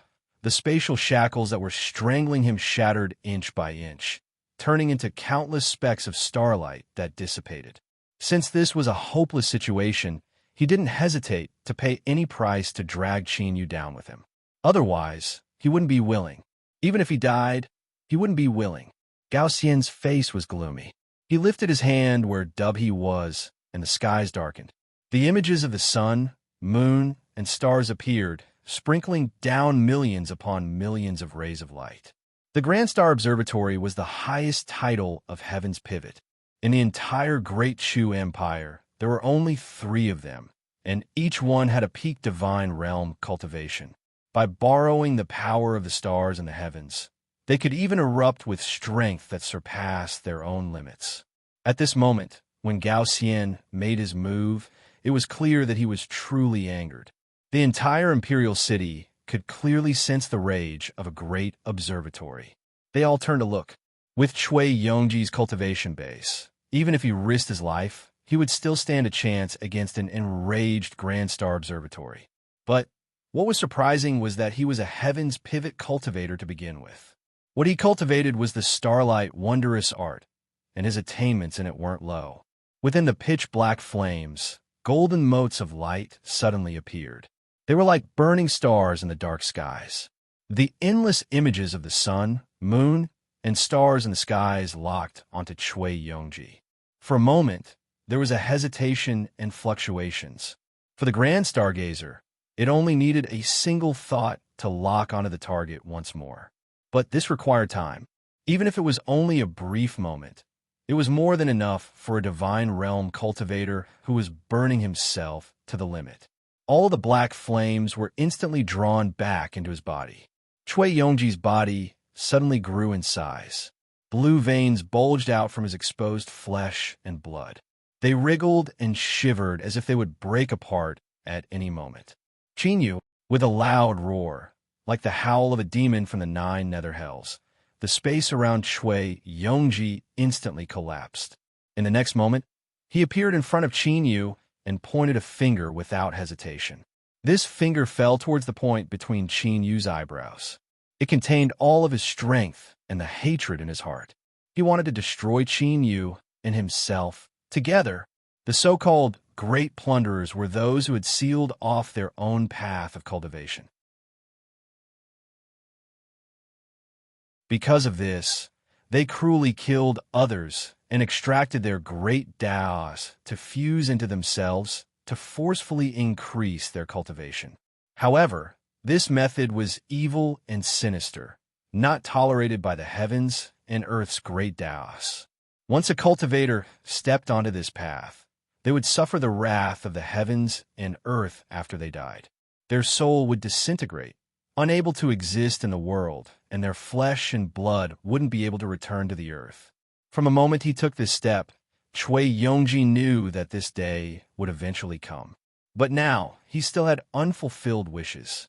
He had patiently waited for so many years, and just as he was about to see hope, it had been destroyed. Cui Yongji's hatred towards Qin Yu reached deep into his marrow and soul. Then let's die together. Qin Yu's eyebrows shot up, and a cold light flashed in his eyes. The reason he didn't want to personally kill someone was because he wanted to avoid being discovered by others.